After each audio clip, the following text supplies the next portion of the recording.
चलिए बच्चों आगे चलते हैं। Next is communication system and electromagnetic waves. दोनों एक साथ ही हैं। आज हम थोड़ा सा क्या कम्युनिकेशन सिस्टम पूरा प्लस थोड़ा सा अपन EM वेव स्टार्ट कर देंगे। दोनों ही टॉपिक एक साथ पढ़ाना थोड़ा सा बेटर रहता है क्योंकि काफ़ी ऐसे कोरिलेटेड भी है, मतलब कॉन्सेप्ट्स जो हैं वो काफ़ी हद तक सिमिलर काइंड ऑफ कॉन्सेप्ट्स भी इसके अंदर है, क्योंकि कम्युनिकेशन सिस्टम के अंदर मोस्टली इलेक्ट्रोमैग्नेटिक वेव्स ही तो है यार। ठीक, तो जेई के पर्सपेक्टिव से अगर कहूँ तो मुझे ऐसा लगता है कि जैसे कितने सवाल पूछने वाले हैं, 30 सवाल पूछने वाले हैं, ठीक है।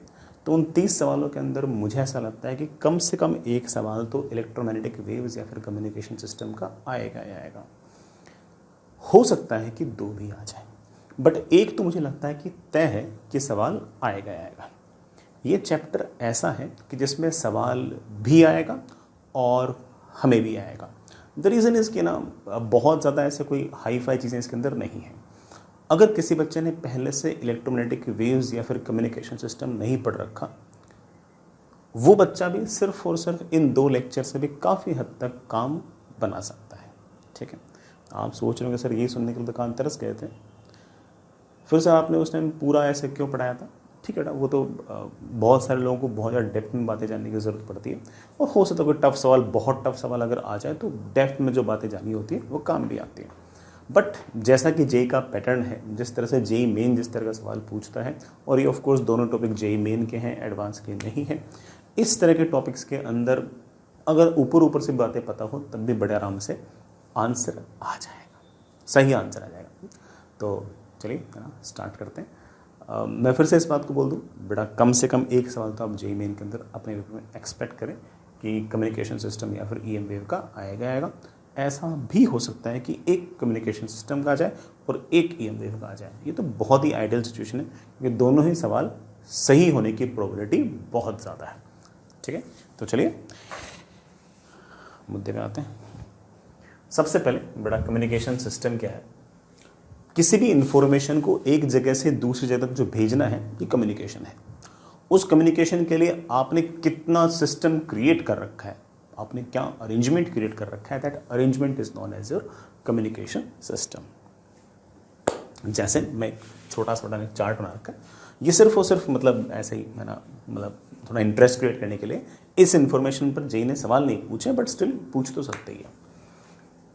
सबसे पहले जो इन्फॉर्मेशन है उसका सोर्स, जो भी इंफॉर्मेशन भेजना चाहता है। ठीक है, अब जो इन्फॉर्मेशन भेजना चाहता है, लेट से मैं हूँ, ठीक है, और मैं आपको लेट से कोई ना कोई मैसेज भेजना चाहता हूँ। तो मैंने एक काम किया कि मैंने ऑडियो भेजा आपको, ठीक है, और मैंने आपको ऑडियो भेजा व्हाट्सएप के थ्रू। ठीक है, तो मैं ऑडियो रिकॉर्ड करूँगा और व्हाट्सएप ऑफकोर्स उसके आपके पास भेजेगा। तो सबसे पहले मेरे उस ऑडियो को एक इलेक्ट्रोमैग्नेटिक सिग्नल के अंदर क्रिएट करेगा कौन, मेरा जो फ़ोन का अरेंजमेंट है वो, उसे हम ट्रांसड्यूसर कहेंगे। क्या कहेंगे बेटा, ट्रांसड्यूसर। इवन मैं अगर मैसेज टाइप करता हूँ तो उस रिटर्न चीज़ों को भी इलेक्ट्रोमैग्नेटिक वेव के अंदर कन्वर्ट कर रहा है, वो भी अपने आप में एक ट्रांसड्यूसर ही, या फिर इलेक्ट्रिक सिग्नल के अंदर क्रिएट कर रहा है, वो एक ट्रांसड्यूसर है। ठीक है, लिखी हुई चीज़, पढ़ी हुई चीज़, बोली हुई चीज़ या बड़ा वीडियो वगैरह, उन सबको किसी इलेक्ट्रिक सिग्नल में जो कन्वर्ट करने वाला है उसको हम ट्रांसड्यूसर कहेंगे। तो सबसे पहले हमारे एंड पे एक ट्रांसड्यूसर लगा होगा जो हमारे सिग्नल को इलेक्ट्रिक फॉर्म के अंदर कन्वर्ट कर देगा। ठीक है, और वो इलेक्ट्रिक फॉर्म जो है वो बड़ा हम भेजने की कोशिश करेंगे। जो भेजने वाला होगा उसे हम ट्रांसमीटर कहेंगे। जैसे मेरे अगर मान लो व्हाट्सएप के अंदर अगर ऑडियो मैसेज भेज रहा हूँ तो ऑफकोर्स उस इलेक्ट्रिक सिग्नल को भेजने की जिम्मेदारी बड़ा इलेक्ट्रोमैग्नेटिक वेव्स की है। वो इलेक्ट्रोमैग्नेटिक वेव्स मेरे फ़ोन से जाती है, एंटीना पे जाती है, वो एंटीनास दूसरे एंटीनास को भेजते हैं, इवन सैटेलाइट्स का यूज़ भी आ सकता है, और फिर वो आपके पास, आपके रिसीवर के पास पहुँचते हैं। फिर जो आपका ट्रांसमिटिंग सिग्नल है वो एक चैनल के थ्रू निकलता है। जैसे चैनल मतलब रास्ते के थ्रू निकलता है, और रास्ता बड़ा मोस्टली हमारे इलेक्ट्रोमैग्नेटिक वेव्स वाले केस के अंदर तो ओपन स्पेस है। उस ओपन स्पेस के अंदर वो सिग्नल लगातार ट्रेवल करता रहता है। हो सकता है कि बेटा जैसे ऑप्टिकल फाइबर जो हो उसके थ्रू सिग्नल जा रहा हो, तो उस केस में हम बोल देंगे कि ऑप्टिकल फाइबर जो है वो हमारा चैनल है। जब इस चैनल से इंफॉर्मेशन जा रही होती है उस टाइम पर कुछ अनवांटेड सिग्नल्स भी आ जाते हैं सराउंडिंग से। जो अनवांटेड सिग्नल्स हैं उनको हम नॉइज कहेंगे। ये हमारे अनवांटेड सिग्नल्स हैं। हालांकि इन अनवांटेड सिग्नल्स को रिसीवर वाले एंड पर हटाने के लिए हम नॉइज फिल्टर का यूज करेंगे। नॉइज फिल्टर का जो काम है वो सिर्फ और सिर्फ इन अनवांटेड सिग्नल्स को हटाना है। ठीक है, ठीक है। फिर जो सिग्नल है वो रिसीवर के पास आता है। अगेन जो रिसीवर है उसके एंड पे एक ट्रांसड्यूसर लगा रहता है। वो ट्रांसड्यूसर वापस से उस इलेक्ट्रिक सिग्नल को किसी रीडेबल फॉर्मेट में या फिर किसी ऑडियो फॉर्मेट में या फिर किसी विजुअल फॉर्मेट के अंदर कन्वर्ट कर देगा। जैसे मान लो कि आपके पास वो व्हाट्सएप का मैसेज गया, तो आपके फ़ोन में जब सिग्नल आएगा तो एक इलेक्ट्रिक सिग्नल होगा। वापस से वहाँ पर एक ट्रांसड्यूसर लगा है, फ़ोन अपने आप में एक ट्रांसड्यूसर ही है। वो ट्रांसड्यूसर जो है वापस से उसको किसी ऑडिबल फॉर्म के अंदर या फिर विजुअल फॉर्म के अंदर या फिर रीडेबल फॉर्म के अंदर कन्वर्ट कर देगा। तो एक ट्रांसड्यूसर वहाँ लगा होगा, एक ट्रांसड्यूसर आपका यहाँ लगा होगा। ठीक है, इसमें मेन जो पूरा का पूरा जो सिस्टम है वो आपका ही है। This entire system is known as your communication system. ठीक है, ये बेसिक बात आप लोग याद रख सकते हैं। ठीक, सिग्नल मान लो कभी न कभी बीच में लगातार अपनी स्ट्रेंथ, जब चैनल से कोई सिग्नल गुजरा तो हो सकता है कि सिग्नल की स्ट्रेंथ लगातार कम हो। इस स्ट्रेंथ कम होने की हम अटेन्यूएशन कहेंगे। बड़ा क्या बोलेंगे? अटेन्यूएशन कहेंगे। इस अटेन्यूएशन को कंपनसेट करने के लिए बड़ा बीच के अंदर कुछ ऐसे अरेंजमेंट्स भी लगा रखे होते हैं जो वापस से सिग्नल की स्ट्रेंथ को बढ़ा देते हैं। उसे हम रिपीटर्स कहते हैं। बड़ा क्या कहते हैं? रिपीटर्स कहते हैं। हालांकि हर वर्ड को इतना गहराई से जानने की ऐसी कोई खास जरूरत ऐसी है नहीं। ठीक है, नेक्स्ट इज सिग्नल को एक जगह से दूसरी जगह तक भेजने के लिए कुल मिलाकर बेसिकली 3 रास्ते हैं। पहला है आपका ग्राउंड वेव। ये ग्राउंड वेव क्या कहता है? सुनना, सिर्फ सिंपल सुनना है, कोई ऐसे बहुत हाई फाई चीजें नहीं है। ठीक है, ये मान लीजिए आपके पास ग्राउंड है और इस ग्राउंड पर हम एक टावर ले लेंगे ऐसे। ये बड़ा एक टावर ले लेंगे ऐसे। ये टावर जो है ये अपने अंदर से बड़ा कोई ना कोई इलेक्ट्रोमैग्नेटिक सिग्नल्स जो है वो इस तरह से निकाल रहा है। बड़ा मान लो कि इस टावर की जो लेंथ है वो L है। ठीक है, तो ये अपने अंदर से इलेक्ट्रोमैग्नेटिक सिग्नल्स निकालेगा। वो इलेक्ट्रोमैग्नेटिक सिग्नल्स जो होंगे वो अर्थ के थ्रू, नाम देखो बेटा ग्राउंड वेव है, वो अर्थ के थ्रू सिग्नल्स जो है वो लगातार चलते जाएंगे। और अगर यहाँ कहीं कोई रिसीवर है, तो वो रिसीवर के पास जैसे वो इलेक्ट्रोमैग्नेटिक वेव्स पहुंचेंगे तो हम ऐसा कह देंगे कि वो सिग्नल जो इस एंटीना से गया था वो चलते चलते उस रिसीवर के आसपास पहुंच गया है। हमने इस वेव का नाम ग्राउंड वेव क्यों निकाला? क्योंकि ये जो इलेक्ट्रोमैग्नेटिक वेव क्रिएट हुई, ये जो स्पेस में जा रही है उसको कंसिडर नहीं कर रहा। ये जो इलेक्ट्रोमैग्नेटिक वेव अर्थ के साथ साथ जा रही है उस वेव को मैंने कंसिडर किया है, and that wave is known as your ground wave.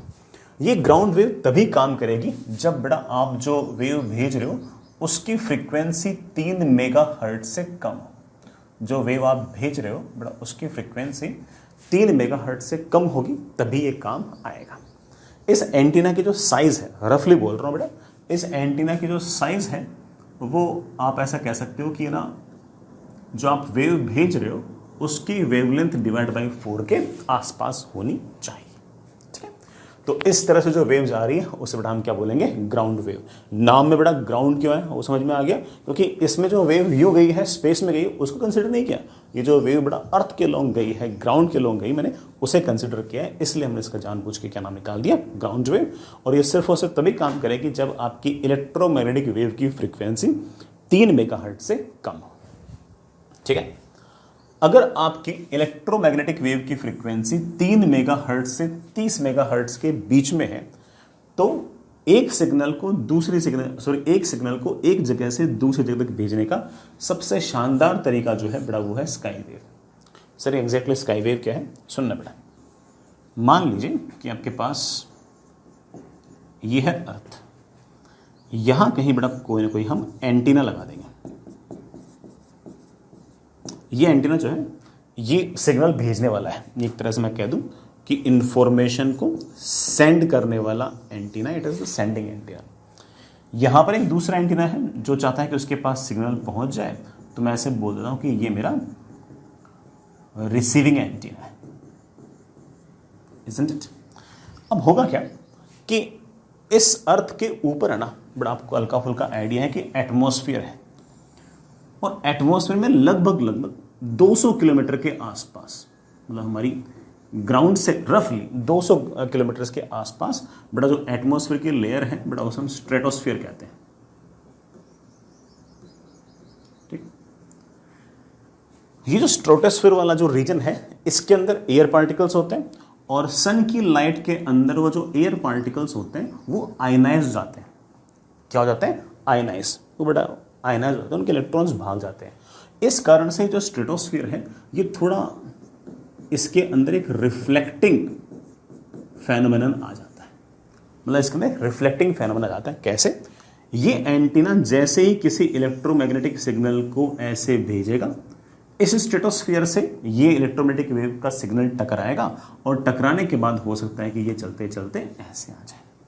तो एक तरीके से जो स्काई है वो हमारे इस इलेक्ट्रोमैग्नेटिक वेव के लिए एक तरीके से बड़ा मिरर टाइप बिहेव कर रही है और यूं टकरा के बड़ा आपकी जो रे है वापस से पलटकर वापस आ गई है। एक टोटल इंटरनल रिफ्लेक्शन टाइप कुछ हो गया है और रे रिफ्लेक्ट होके वापस आ गई है। This kind of propagation of wave from one place to another, this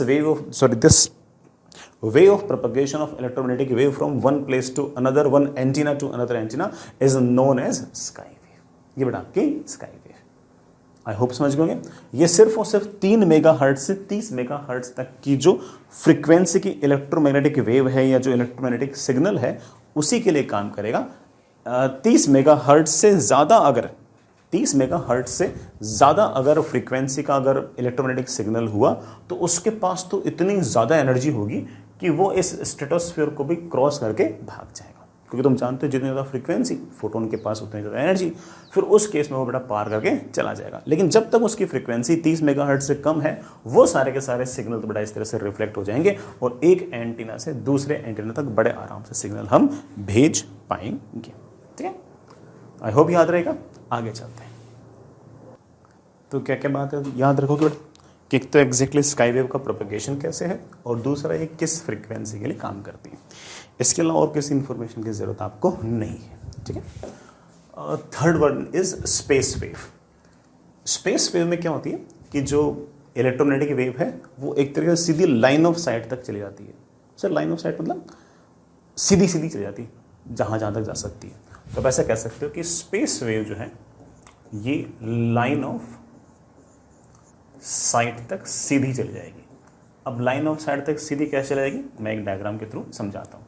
पहले मैं 2-3 बातें याद करा रहा हूँ। पहली कौन सी कि स्पेस वेव जो है वो 40 मेगाहर्ट्ज से ज़्यादा फ्रीक्वेंसी की अगर आपकी इलेक्ट्रोमैग्नेटिक वेव हुई तो उसके लिए काम करेगा। 30 मेगाहर्ट्ज से कम हुआ बेटा फिर तो आपका क्या कहते हैं स्काई वेव काम करेगा। था 3 मेगाहर्ट्ज से कम हुआ तो ग्राउंड वेव काम करेगा।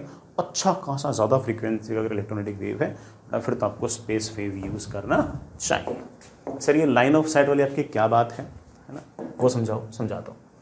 सुनना बेटा, मान लीजिए कि आपके पास ये अर्थ है, ठीक है, और ये टावर है, ये टावर, ठीक है, ये टावर का ऊपर वाला पॉइंट है, बड़ा एक तरह से आपका एंटीना है। ये हर तरफ इलेक्ट्रोमैग्नेटिक वेव्स भेज रहा है। ये अपने अंदर से इलेक्ट्रोमैग्नेटिक वेव जो है वो ऐसे भी भेज रहा है, ये ऐसे भी भेज रहा है, ऐसे भी भेज रहा है, ऐसे भी भेज रहा है, यूं भी भेज रहा है, यूं भी भेज रहा है, यूं भी भेज रहा है। मतलब ये सारे के सारे जो पॉइंट है ये इसके लाइन ऑफ साइट पर है। ये इस तरह से इलेक्ट्रोमैग्नेटिक वेव का जो जाना है, this propagation is known as sky wave. अब इसमें थोड़ा सा एक बात और सुनो कि मान लो कि मैंने कोई एंटीना यहां पर लगा दिया, ये वाला सेंडिंग वाला एंटीना, ये वाला रिसीविंग वाला एंटीना, तो क्या हो सकता है कि यहां से एक वेव आएगी आएगी आएगी आएगी और सीधी सीधी इस एंटीना पे चली जाएगी। ये जो एंटीना था ये हमारा एक तरीके से सेंडर था जो इन्फॉर्मेशन को भेज रहा था। ये हमारा वो वाला एंटीना है जो उसी इन्फॉर्मेशन को रिसीव कर रहा है। और इस एंटीना का जो टॉप मोस्ट पॉइंट है और सेंड करने वाला जो एंटीना है उसका टॉप मोस्ट पॉइंट है, ये दोनों एक लाइन ऑफ साइट के ऊपर होनी चाहिए। लाइन ऑफ साइट का अर्थ तो समझ गए ना कि मैं इसके ऊपर बैठ के अगर देखूंगा तो मुझे इसका टॉप नजर आना चाहिए, है ना। ये मुझे नजर आ रहा है, इसका मतलब यहाँ से लाइट चलते चलते चलते यहाँ आ सकती है। इसका मतलब यहाँ से इलेक्ट्रोमैग्नेटिक वेव चलते चलते यहाँ आ सकती है। इसका मतलब यहाँ से इलेक्ट्रोमैग्नेटिक चलते चलते सीधी सीधी यहाँ आ सकती है। This kind of propagation of wave is known as your space wave, बड़ा स्काई वेव नहीं, सॉरी स्पेस वेव। बट इसको हम क्या बोलेंगे, स्पेस वेव। मैंने गलती से एक बार शायद स्काई वेव बोल दिया गलती से, ठीक। अब इसमें एक बहुत ही इंपॉर्टेंट सी कैलकुलेशन है जो हमें याद रहनी चाहिए, दिमाग में फॉर्मूला छप जाना चाहिए। सुनना बेटा, मान लीजिए कि अर्थ का रेडियस जो है वो r है। अक्सर सवालों के अंदर बेटा रेडियस दे रखा होगा, नहीं दे रखा होगा तो आपको 6400 किलोमीटर लेना है। बेटा ये किलोमीटर है, अगर मीटर में हुआ तो ऑफ कोर्स बेटा मुझे 3 जीरो और लगाने पड़ेंगे। ये भी कोई बताने वाली बात है? हाँ बिल्कुल बताने वाली बात है। बहुत सारे बच्चे, मुझे तो पता है कि सवाल के अंदर 6400 लिख के आ जाएंगे। सवाल SI यूनिट में करना होगा, उनको आदत होती है सवाल गलत करने की, तो वो 6400 लिख के आएंगे। हमें बेटा ऑफ कोर्स SI यूनिट में कन्वर्ट करना पड़ेगा। मान लीजिए कि बेटा यहाँ पर मेरे पास कोई ना कोई ट्रांसमिटिंग जो सेंडर है वो एंटीना है जिसकी हाइट है HT, ठीक है। T stands for transmitting. यहाँ बेटा कोई रिसीविंग एंटीना है, रिसीव करने वाला, जिसकी हाइट है HR, R stands for receiving. इन दोनों की जो मैक्सिमम कितनी डिस्टेंस हो सकती है, तो यहाँ से कोई इलेक्ट्रोमैग्नेटिक वेव जाएगी जाएगी जाएगी जाएगी, अर्थ को टेंजेंशियली टच करेगी, जाएगी जाएगी जाएगी और उसके टॉप पे चली जाएगी। बस ये वाला एंटीना हल्का सा भी अगर दूर हुआ ना बेटा, फिर इससे यहां तक वेव नहीं जा पाएगी सीधी, ठीक। दोनों एंटीना कितना दूर होना चाहिए, पाइथागोरस थ्योरम से बड़े आराम से आ जाएगा। ये आपके पास R है, ये आपके पास R प्लस HT है,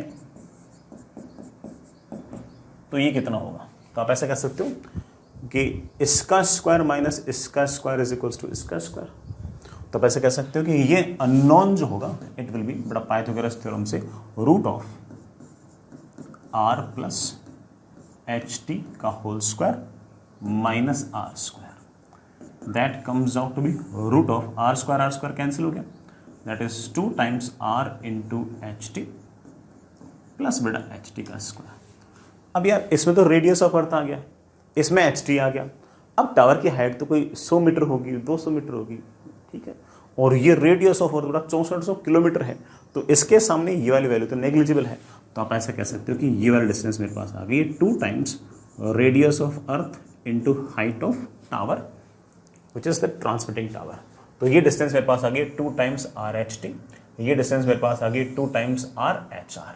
HT और HR क्या समझता आ गया, ये ट्रांसमिटिंग जो टावर है उसकी हाइट, ये जो आपका रिसीविंग टावर है उसकी हाइट। दोनों टावर्स के बीच में कितनी दूरी हो गई बेटा, दोनों टावर्स के बीच में दूरी हो गई है बेटा, बोलना कितनी हो गई है, अंडर रूट ऑफ 2 टाइम्स जो रिसीविंग टावर है उसकी height times radius plus 2 times height of transmitting tower into radius. ये फॉर्मूला बिल्कुल नहीं भूलना है, भले नाम भूल जाओ, ये वाला फॉर्मूला बिल्कुल नहीं भूलना है। इस फॉर्मूले पर सवाल आने की बहुत पॉसिबिलिटी है, बहुत प्रोबेबिलिटी है, ठीक है। मैं सवाल करा भी दूंगा, लेकिन इस तरह के सवाल में सबसे मुश्किल स्टेप जानते हो क्या होता है, रूट निकालना। बच्चा सब कर लेता है, उससे क्या नहीं निकलता, रूट नहीं निकलता। तो मैं तो कहूँगा कि 2-3 जेई के सवाल कर लो जिसमें रूट निकालना पड़े, जिससे बेटा कम से कम तुम आंसर तक जल्दी पहुंच जाओ, ठीक है। एक बार रूट निकालने की अगर प्रैक्टिस हो गई, जैसे मान लो कि रूट 50 कैसे निकालते हैं, रूट 80 कैसे निकालते हैं, रूट 90 कैसे निकालते हैं, तो बेसिक बस कुछ रूट निकाल लो, इससे आपको आइडिया लग जाएगा कि हाँ भाई रूट निकालना मेरे को कभी भी आता है, मैं भूला नहीं हूँ, ठीक।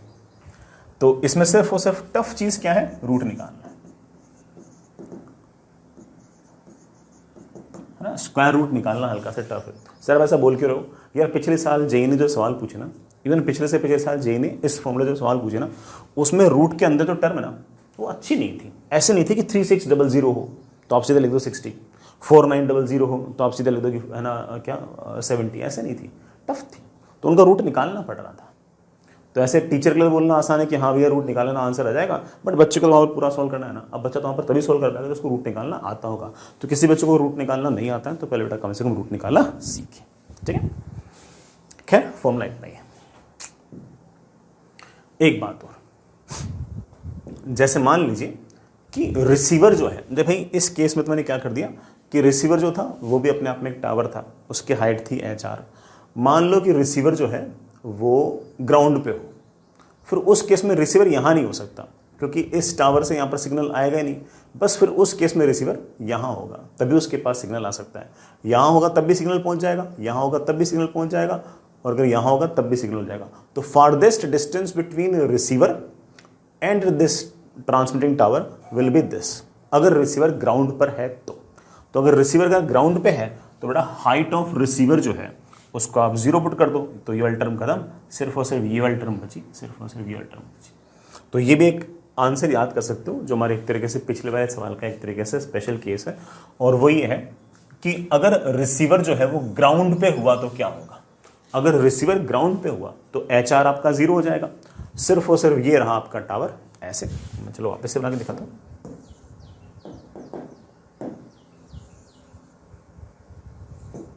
मैं बना के दिखाता हूं वापस से। मान लीजिए बेटा ये रही आपकी अर्थ और ये रहा आपका टावर जिसकी हाइट है HT। इस टावर से सिग्नल आएंगे, ऐसे भी आ सकता है, ऐसे भी आ सकता है। इस बार रिसीवर बेटा ग्राउंड पे है, ठीक है, यहां भी आ सकता है, यहां भी आ सकता है, यहां भी आ सकता है। सबसे दूर कब जाएगा? सबसे दूर तब जाएगा जब सिग्नल ये लो ऐसे यहां कहीं, बस ये वो फारदेस्ट पॉइंट है जहां तक सिग्नल जा सकता है ग्राउंड पर, ठीक। इसी तरह से इधर भी होगा, ये फारदेस्ट पॉइंट जहां तक सिग्नल जा सकता है।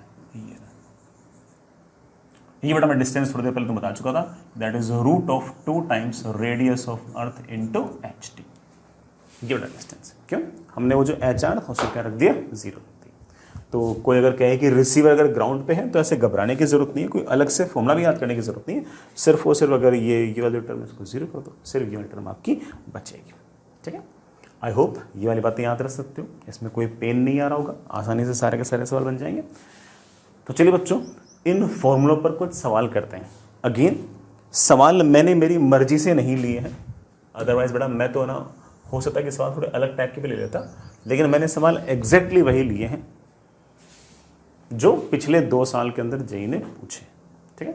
जानबूझ के कि आपके मन में ऐसा एक तरह से एक मतलब तुम कन्विंस हो जाओ कि हाँ भाई जो हम पढ़ रहे हैं उसी पर ही जेई सवाल पूछता है, अलग से कुछ नहीं पूछता। ये सवाल आराम से पढ़ें, करें यार। क्या क्या रखा बेटा सवाल के अंदर कि एक ट्रांसमिटिंग एंटीना है at the top of tower, ठीक है, has a height 50 meter and the height of receiving antenna is 80 meter, ठीक है। What is the range of communication of line of sight, मतलब रेंज ऑफ कम्युनिकेशन मतलब बेटा ठीक है कितनी दूर तक वो दोनों एंटीनास हो सकते हैं, ये वाली बात पूछिए, कोई ऐसे हाई फाई बात नहीं पूछिए। तो हमने जो सवाल हमने जो फॉर्मूला पढ़ रखा है उसका बेसिक सवाल है, कोई खास ऐसी बात है ही नहीं। ये एक एंटीना है जो टावर के ऊपर ही ऊपर है, 50 मीटर की हाइट का टावर है, ठीक। दूसरा वाला टावर है बेटा वो 80 मीटर की हाइट का है, ऐसा यहां से सिग्नल आएगा आएगा आएगा इसके पास पहुंचेगा। दोनों के बीच में कितनी डिस्टेंस हो सकती है ये मुझसे पूछिए। अब what can be easier in this, इससे आसान तो क्या पूछेंगे। वी नो दैट कि this distance, this line of sight की जो डिस्टेंस है it will be 2 times radius of earth, height of receiving tower, 2 times radius height of transmitting. तो मेरे पास आ गया that is root of 2 times. अब बच्चे गलती क्या करते हैं, 6400 लिख देते हैं, ठीक है। पहले बेटा एक काम करो, सब कुछ मीटर में कर लो, सब कुछ मीटर में कर लो। हालांकि सारे सारे ऑप्शंस किलोमीटर में, तो बाद में किलोमीटर में कन्वर्ट कर देंगे, कोई खास ऐसा बड़ा काम है नहीं। तो पहले तो आर को तुम मीटर में कन्वर्ट कर दो, या फिर अगर सीधा ही किलोमीटर में अगर आंसर चाहिए तो ये जो HR है इसको पहले से किलोमीटर में रख दो, तो मर्जी है आपकी, ठीक है। मैं तो SI यूनिट में सवाल करने का आदी हूं, इसलिए मैं कहूंगा कि 2 times radius of earth 6400 kilometer, kilometre को मीटर में कन्वर्ट करने के लिए ये into height of receiving signal बेटा कितना है 80 plus 2 times radius of earth 6400 kilometre, तो बेटा किलोमीटर ये मैंने मीटर में कन्वर्ट कर दिया, मल्टीप्लाइड बाई जो ट्रांसमिटिंग है उसकी हाइट बेटा कितनी है 50। ध्यान देना बेटा ये भी मीटर में, ये भी मीटर में, मीटर इंटू मीटर कितना हो गया, मीटर का स्क्वायर, उसका रूट लेंगे तो आंसर किस में आएगा, मीटर में। अगर आप इसको सॉल्व करोगे तो बड़ा रफली, अब मैंने कहा ना सबसे मेन काम ही क्या है, रूट लेना, तो ले लेना रूट, ठीक है। वैसे बड़ा मोस्टली रूट तो आ जाएंगे, जैसे ये 00 ये 00 ये बड़ा बाहर आ जाएंगे, ये 0 बाहर आ जाएंगे, ठीक है। 64 का रूट पता है, 8 इंटू 2 का रूट पता है, तो बहुत सारे बड़ा बाहर आए जाएंगे। जैसे मैं करके दिखाता हूँ, बड़ा देखना 2 2 4 और 5, 10⁻⁵ तो वैसे ही बाहर आ गया, ठीक है। 18 इंटू 2 कितना हो गया 16, 16 का रूट कितना हो गया 4, 64 का रूट हो गया 8, ठीक है। प्लस इधर भी करते हैं 2 0 2 0 2 0, बेटा कितना 1 2 3, बेटा मैंने यहाँ पर 5 कैसे लिख दिया, 3 थे मेरे ख्याल से, 1 2 3, सॉरी 3 थे, ठीक है। प्लस सॉरी इंटू 2 इंटू 5 कितना हो गया 10, वो तो छोड़ दो बेटा। 64 का रूट कितना होगा 8 इंटू रूट 10, तो काम बेटा सिर्फ और सिर्फ क्या बचा, वो रूट 10 निकालना ही मेन काम बचा, बाकी सारा काम तो बड़े आराम से अपने करने लायक था। तो मेरे पास आ गया 8 into 10⁻³ into 4 plus root of 10। अब यार एग्जैक्टली अगर मतलब रूट 10 ना भी निकालो तब भी काम चल जाएगा, तब भी काम चल जाएगा। देखो कैसे, ये इतने मीटर हमारा आंसर आ गया, 10⁻³ मीटर से ऑफकोर्स किलोमीटर, तो मेरे पास आ गया 8 into 4 plus root 10 of kilometers. अब जो रूट 10 है ना वो ऑफकोर्स बड़ा 3 से तो बड़ा है, ऑफकोर्स बड़ा 3 से तो बड़ा है और 4 से छोटा है, तो ये टर्म जो है वो 3 और 4 के बीच में है। अगर उसको 4 से ऐड कर दूंगा तो ऑफकोर्स 7 और 8 के बीच में है, 7 और 8 के बीच में है।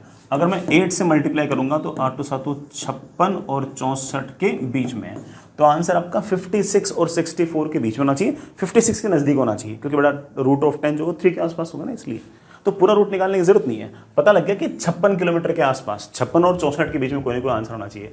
अब 56 और 64 के बीच में कौन सा ऑप्शन है, सिर्फ और सिर्फ ये वाला ऑप्शन है। तो एग्जैक्टली रूट नहीं भी निकालोगे तब भी आंसर तो निकाल लोगे, जस्ट बिकॉज कि आंसर न्यूमेरिकल में नहीं है, ऑब्जेक्टिव में ना। अगर न्यूमेरिकल होता तो सोल्व करना पड़ता, लेकिन ऑब्जेक्टिव था तो मुझे कौन सा पूरा सोल्व करना है। और फिर भी कोई बच्चा जिद कर ले कि मुझे पूरा सोल्व करना है, बड़ा बड़े आराम से करो, कोई दिक्कत नहीं, ठीक है। ये मैंने पूरा सोल्व कर दिया। फिर भी किसी बच्चे को लगे कि सर मैं SI यूनिट में सोल्व नहीं करूंगा, सर मेरा आंसर सीधा किलोमीटर में आ सकता है क्या, हाँ बेटा आ सकता है। तब तो क्या करेगा कि D is equals to under root of 2 times radius of earth,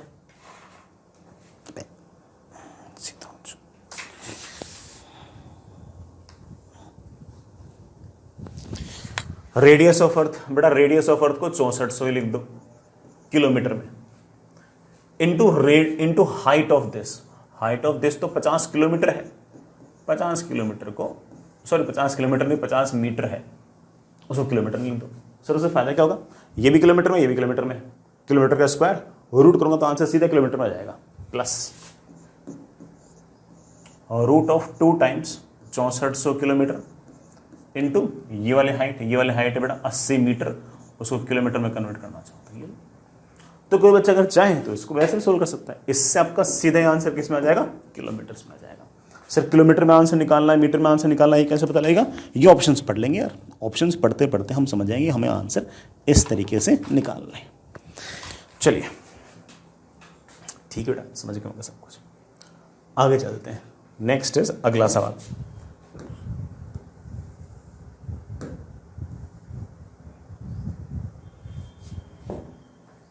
A transmitting antenna has height 320 meter and that of receiving antenna is 200 meter. Again बेटा मैंने सवाल बनाए नहीं है, जो जेई में थे मैंने विदाउट वैल्यूज चेंज किए सवाल पूछे हैं। मैंने जानबूझ के वैल्यूज चेंज इसलिए नहीं क्योंकि मैं आपको बताना चाह रहा था कि हो सकता है कि वैल्यूज गंदी हो, लेकिन जब गंदी वैल्यूज होंगी तो आप कम टाइम में किस तरह से सॉल्व तुम लोग एग्जैक्टली करना चाहिए वो मैं साथ साथ सिखा दूं, इसलिए मैं सारे सवाल उन्हीं वैल्यूज के साथ ले रहा हूँ। अदरवाइज मैं खुद अपने एग्जाम्पल बनाता तो हो सकता है कि वैल्यूज थोड़ी सी आसान लेता, लेकिन मैंने जेई वाले एग्जाम्पल ही लिए, ठीक है। हाँ बेटा, ट्रांसमिटिंग एंटीना है, उसकी हाइट तो है 320, ठीक है। जो रिसीविंग वाला है उसकी हाइट है 200, सॉरी 200 नहीं बेटा 2000। सिग्नल यूं आएगा यूं आएगा यूं आएगा यूं आएगा, ये 2000 मीटर है बेटा। The maximum distance between these two, बेटा ठीक है वो पूछा है कितनी डिस्टेंस होगी निकाल लेंगे, और मुझे अगेन बड़ा आंसर किसमें पूछ रहा है, किलोमीटर्स में। तो ठीक है बेटा जैसे आपकी इच्छा हो वैसे करो। D will be under root of 2 times radius of earth, height of receiving वाला 2 times radius of earth, height of transmitting वाला। सर सीधा ही किलोमीटर में निकाल लूँ, बड़ा निकाल लो, सीधा किलोमीटर में निकालना चाहो निकाल लो। 2 times radius of earth 6400 kilometre. फिर बड़ा किलोमीटर में सीधा आंसर, क्योंकि एक्चुअल आंसर किस में पूछ रखा है, किलोमीटर्स में। तो सीधे अगर किलोमीटर में निकालना चाहो तो रेडियस ऑफ अर्थ भी किलोमीटर में लिखो और ये भी किलोमीटर में लिखो। ये किलोमीटर में कितना होगा, ये किलोमीटर में ऑफ कोर्स होगा 320/1000, 320 मीटर, ऑफ कोर्स 320 बटे 1000 किलोमीटर के बराबर होगा। Plus 2 times 6400 into height of this transmitting, sorry उल्टा लिख दिया, ठीक है चलेगा ना, ठीक है 2000 मीटर, बेटा 2000 मीटर मतलब 2 किलोमीटर, मैंने 2 लिख दिया। करते हैं बेटा सॉल्व, ये 0 0 निपटे, ये 0 0 निपटे। 32 इंटू 2 बेटा कितना हो गया 64, 64 इंटू 64 हो गया 64 का स्क्वायर, 64 के स्क्वायर का रूट क्या हो गया 64, ठीक है ना। यहां मामला तो सेट हो गया। यहां देखना बेटा क्या है, 2 इंटू 2 बेटा उसका रूट बाहर निकालोगे 2 बाहर आ जाएगा, 64 का रूट बाहर निकालोगे बेटा कितना 8 बाहर आ जाएगा, 100 का रूट निकालोगे बेटा बाहर 10 आ जाएगा। तो 64 तो मेरे पास है, ये हो गया 8 दूनी 16 बेटा 160, ये हो गया मेरे ख्याल से 224 किलोमीटर आ गया। अगर आपने सारे के सारे जो वैल्यूज अगर मीटर में लिखी होती तब भी कोई दिक्कत नहीं थी, तब बड़ा पूरा सॉल्व करने के बाद आपका आंसर आता इतने मीटर, ठीक। लेकिन आंसर किसमें पूछा गया था, किलोमीटर में, तो आपने किलोमीटर में कन्वर्ट कर लिया, तो कोई बहुत बड़ा काम ये था नहीं, ठीक है। आगे चलते हैं बेटा। अरे बच्चे फिर से वैसा सा ही सवाल, हालांकि सवाल को थोड़ा सा जेई ने अच्छा बनाने की कोशिश की है, थोड़ा बढ़िया बनाने की कोशिश की है। हालांकि जिस बच्चे की हल्की फुल्की मैथ्स ठीक है, मतलब उसने ठीक ठाक नंबर ऑफ क्वेश्चंस कर रखे हैं, तो वो तो सटाक से कर देगा। बट किसी बच्चे को थोड़ा मान लो कि उसने कम ही सवाल किए हो लाइफ में, तो वो थोड़ा सा हो सकता है कि ये वाला सवाल उससे छूट जाए, फॉर्मूला आने के बावजूद, फॉर्मूला आने के बावजूद उससे सवाल छूट जाए, ऐसा हो सकता है। If the sum of heights of transmitting and receiving antennas in the line of sight of communication is fixed at 160 meter. ये जो अंग्रेजी में लिखी हुई लाइन है, इसका अर्थ समझ गए कि जो ट्रांसमिटिंग टावर है और जो रिसीविंग टावर है उनकी हाइट जो है उसका सम 164 है। तो अगर रिसीविंग वाला अगर 10 मीटर का है तो ट्रांसमिटिंग वाला 150 मीटर का है, रिसीविंग वाला अगर 20 मीटर का है तो ट्रांसमिटिंग वाला आपका 140 मीटर का है, अगर रिसीविंग वाला 30 मीटर का है तो आपका ट्रांसमिटिंग वाला आपका 130 मीटर का है, अगर रिसीविंग वाला 80 मीटर का है तो आपका ट्रांसमिटिंग वाला भी 80 मीटर का है, अगर रिसीविंग वाला 150 मीटर का है तो ट्रांसमिटिंग वाला 10 मीटर का है। सम दोनों का फिक्स है, ठीक है, it make sense. Then find the maximum range of line of sight communication. बेटा line of sight of communication तो समझिए ना, मुझे डी निकालना है। अगेन बेटा कर लेंगे। अब जो अच्छा बच्चा है ना उसको तो सवाल पढ़ते समझ में आ गई सारी बात, कह रहे हैं सर कोई दिक्कत वाली बात ही नहीं है, ये तो मैक्सिमम मिनिमम का सवाल लग रहा है। अच्छे बच्चे को तो पता है कि हाँ सर मैक्सिमम मिनिमम का सवाल है, क्या पूछ लेंगे ऐसा। ये मेरे पास मान लीजिए कि एक टावर जिसकी हाइट x, ये दूसरा टावर जिसकी हाइट बड़ा ऑफ कोर्स 160 माइनस x, दोनों का सम मुझे दे रखा है कितना 160। मुझे पूछा है कि ये डिस्टेंस कितनी है, निकाल लेंगे। मैंने तो याद करा रखा है मेरे बच्चों को कि ये डिस्टेंस कितनी होगी। ये डिस्टेंस होगी under root of 2 times r into x plus 2 times, sorry बेटा, root of 2 times r into 160 minus x. Not an issue. We know that कि this d is a function of x. अलग अलग x के लिए इस d की value अलग अलग आ रही है। कोई ना कोई x की वैल्यू ऐसी होगी जब ये d मैक्सिमम होगा, और मैं सवाल में बोल रखा है कि मुझे d मैक्सिमम चाहिए। तो क्या करें, वही जो हमेशा करते हैं, हम इस फंक्शन को डिफरेंशिएट करके इक्वल टू 0 कर देंगे। ये जो तुम्हारा एक्सप्रेशन है बेटा, इसको डिफरेंशिएट करके इक्वल टू 0 करना। जैसे इक्वल टू 0 करोगे बेटा, आपके पास x की वैल्यू आ जाएगी 80।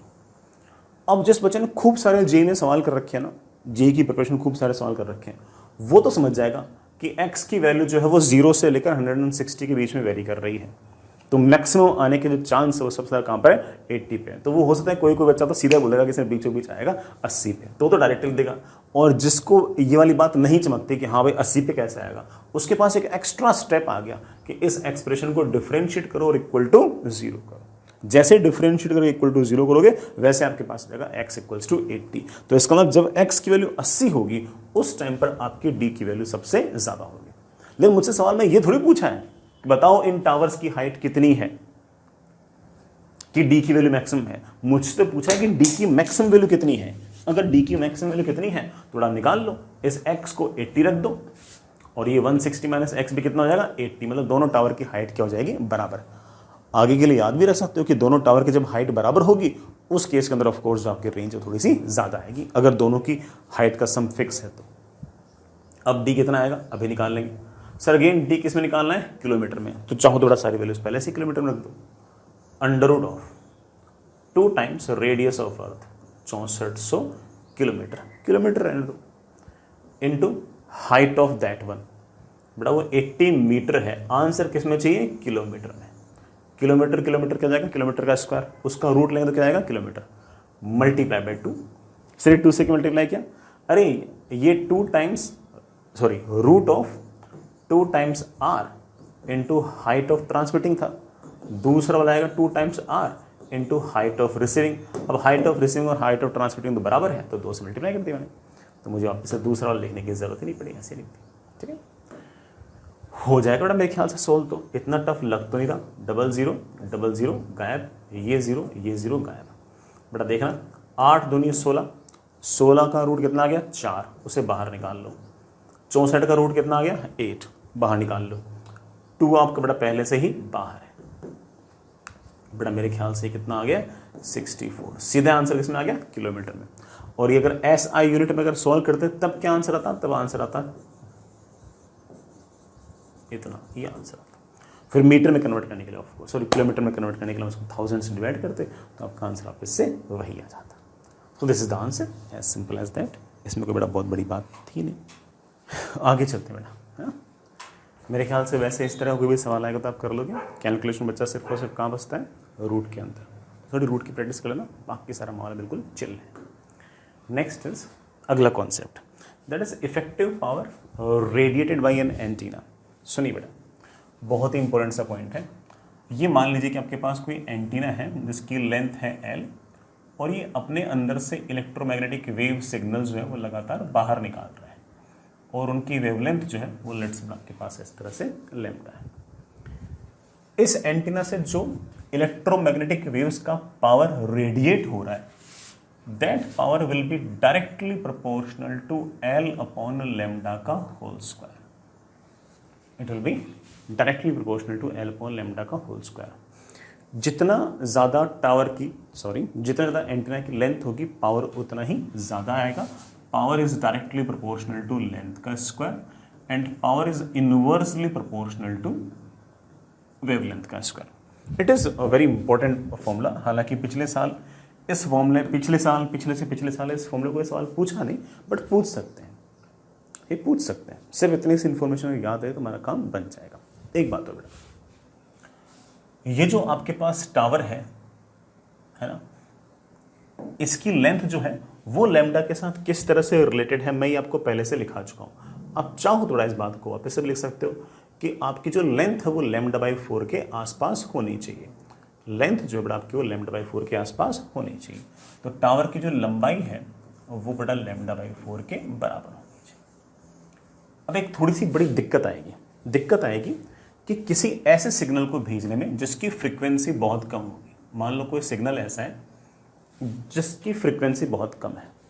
फ्रीक्वेंसी बहुत कम है तो ऑफ कोर्स बेटा वेवलेंथ बहुत ज्यादा है। वेवलेंथ बेटा क्या होती है c बाई एफ, या बेटा f क्या होता है c बाई लैम्डा। तो फ्रीक्वेंसी जितनी कम होगी वेवलेंथ उतनी ज्यादा होगी। वेवलेंथ जितनी ज्यादा होगी हम इस बात को समझ गए कि हमें टावर जो एंटीना है वो भी उतना ही ज्यादा बड़ा चाहिए, so it's very tough to send a signal of less frequency. कम फ्रीक्वेंसी का जो सिग्नल होता है उसको भेजना थोड़ा सा मुश्किल होता है। और कारण आपको समझ में आ गया कि कम फ्रीक्वेंसी का जो सिग्नल होगा उसकी वेवलेंथ ज्यादा होगी, उसकी वेवलेंथ ज्यादा होगी तो ऑफकोर्स बेटा पावर बहुत ही कम होगा। वेवलेंथ जितनी बेटा ज्यादा होगी पावर जो रेडिएट होगा उस एंटीना द्वारा वो कम होगा। यही नहीं, वेवलेंथ जितनी ज़्यादा होगी उतना ही ज़्यादा बड़ा हमें एंटीना भी चाहिए होगा, तो इसलिए चीज़ें थोड़ी सी टफ हो जाएंगी। तो सर इसका मतलब क्या हम कम फ्रीक्वेंसी के जो सिग्नल्स हैं उनको भेज ही नहीं सकते क्या? बेटा भेज सकते हैं, लेकिन उनको भेजने के लिए हमें उनका मॉड्यूलेशन करना पड़ेगा। क्या करना पड़ेगा? मॉड्यूलेशन। सर ये मॉड्यूलेशन का कॉन्सेप्ट क्या है, सुनिएगा। मॉड्यूलेशन का जो कॉन्सेप्ट है वो आराम से सुनना, हमारे जो कोर्स में है बेटा दैट इज एम्पलीट्यूड मॉड्यूलेशन। आराम से इत्मीनान से सारी बात सुनना, और यही बात आपके बड़े आराम से काम भी आएगी। ये मेरे पास एक ऐसी इलेक्ट्रोमैग्नेटिक वेव है जो बड़ा कैरी करने का काम आएगी, और ये मेरे पास एक इलेक्ट्रोमैग्नेटिक वेव है जिसमें भेजना चाहता हूं। आराम से सुनना। Ym is equals to AM sine omega m into T. ये जो AM है ये तो एम्पलीट्यूड है, ओमेगा m जो है ये एंगुलर फ्रीक्वेंसी है। ये उस वेव की इक्वेशन है जिस वेव को हम सेंड करना चाह रहे हैं। This is the EM wave which we want to send। तो सर भेज दो, क्या दिक्कत है? बड़ा दिक्कत ये है कि ये जो हमारे पास वेव है ना, इसकी फ्रीक्वेंसी बोल दो, एंगुलर फ्रीक्वेंसी बोल दो, वो बहुत कम है। तो सर नुकसान क्या है?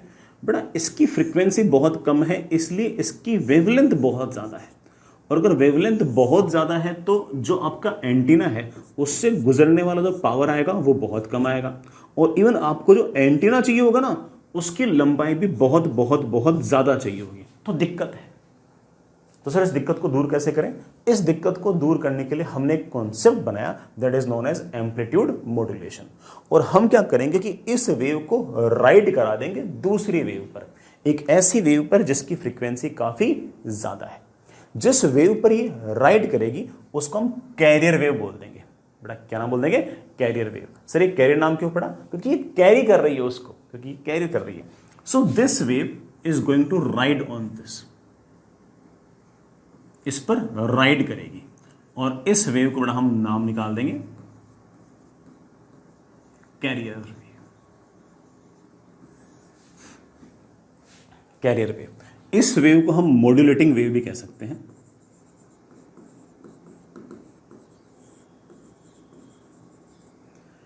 हम इस वेव को इस वेव पर राइड करा देंगे। सर कैसे राइड कराएंगे? हम क्या करेंगे कि इस वेव की जो इंफॉर्मेशन है ना वो इसके एम्पलीट्यूड के अंदर छुपा देंगे। किस में छुपा देंगे? एम्पलीट्यूड में। इसलिए इसका नाम हमने क्या नाम निकाल दिया? Amplitude modulation. कि हमने इसकी इंफॉर्मेशन इस कैरियर वेव के एम्पलीट्यूड के अंदर डालकर उस एम्पलीट्यूड को चेंज कर दिया है, and this is known as your amplitude modulation. Simple as that. बिल्कुल दिमाग में कॉम्प्लिकेट करने की जरूरत ही नहीं कि बहुत हाई फाई चीज बढ़ रहे हो। This is known as modulation. ठीक है, अब कैसे होता है मॉड्यूलेशन समझाता हूं। जैसे ही मैंने इसकी इंफॉर्मेशन इसके अंदर डाली वैसे ही हमारे पास एक मॉड्यूलेटेड वेव बन गई। हमारे पास एक मॉड्यूलेटेड वेव बन गई, और वो बन गई एम्पलीट्यूड हो जाएगा AC plus AM sine omega MT into sine of omega CT। बस मस्त रहो। अब मामला चले। क्या किया? आपने फ्रीक्वेंसी वे रखी और इसके एम्पलीट्यूड के अंदर ये वाली इंफॉर्मेशन भी आपने डाल दी। ये आपके पास जो वेव आई है बड़ा this is your modulated wave.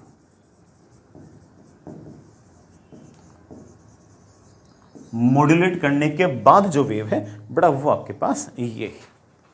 ठीक है, ठीक है बच्चों, यहां तक समझ में आ गया?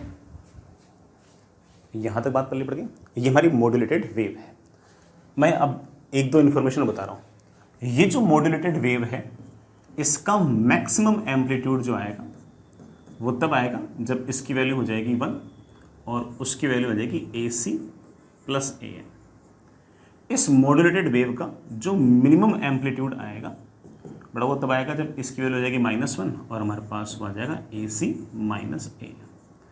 अक्सर बेटा वोल्टेज वगैरह टर्म्स में भी दिए होते हैं, तो कभी कभी बेटा आपको ये VC प्लस VM या फिर VC माइनस VM भी लिखा हुआ दिखाई देगा। ठीक, एक इन्फॉर्मेटिव बात मैं और बता रहा हूँ। देखो, ये जो आपके पास फाइनल वेव बन गई है इसकी एक तरीके से ये आपकी एंगुलर फ्रीक्वेंसी है, तो इसकी फ्रीक्वेंसी आपके पास ऑफ कोर्स आ जाएगी ओमेगा सी अपॉन 2 प्राइम। अब ये जो कैरियर वेव है ना, ये जानबूझ के मैंने ऐसी यूज की है कि इसकी फ्रीक्वेंसी बहुत बहुत बहुत बड़ी हो। इसकी एंगुलर फ्रीक्वेंसी बहुत बहुत बहुत बड़ी होगी तो इसकी फ्रीक्वेंसी भी बहुत बड़ी होगी, और अगर इसकी फ्रीक्वेंसी बहुत बड़ी होगी तो इसकी वेवलेंथ बहुत छोटी होगी। सर वेवलेंथ छोटे होने से फायदा क्या है? ये आपकी मॉड्यूलेटेड वेव की अगर वेवलेंथ बहुत छोटी होगी तो पावर अच्छा खासा होगा। वेवलेंथ अगर छोटी होगी तो एंटीना भी आपको छोटा ही चाहिए होगा। तो फायदे फायदे हैं। सर वेवलेंथ कितनी होगी? बड़ा वेवलेंथ होगी आपके पास of course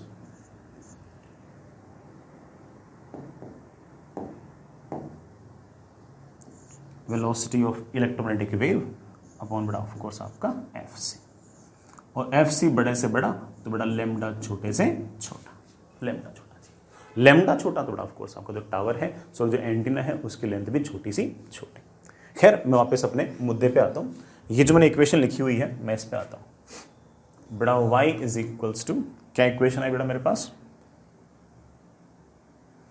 A C plus A M sine omega M into T sine of omega C T.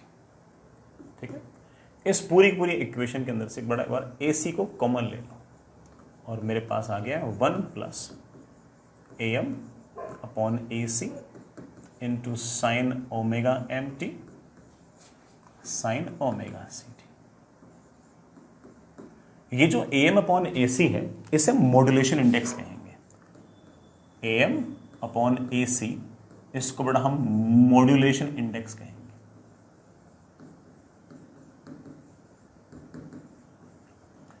इसको हम म्यू से रिप्रेजेंट करेंगे और मॉड्यूलेशन इंडेक्स कहेंगे।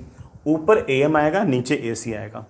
ऊपर जो वेव आपको एक्चुअल में सेंड करनी थी उसका एम्पलीट्यूड आएगा, नीचे जो आपकी कैरियर वेव है उसका एम्पलीट्यूड आएगा।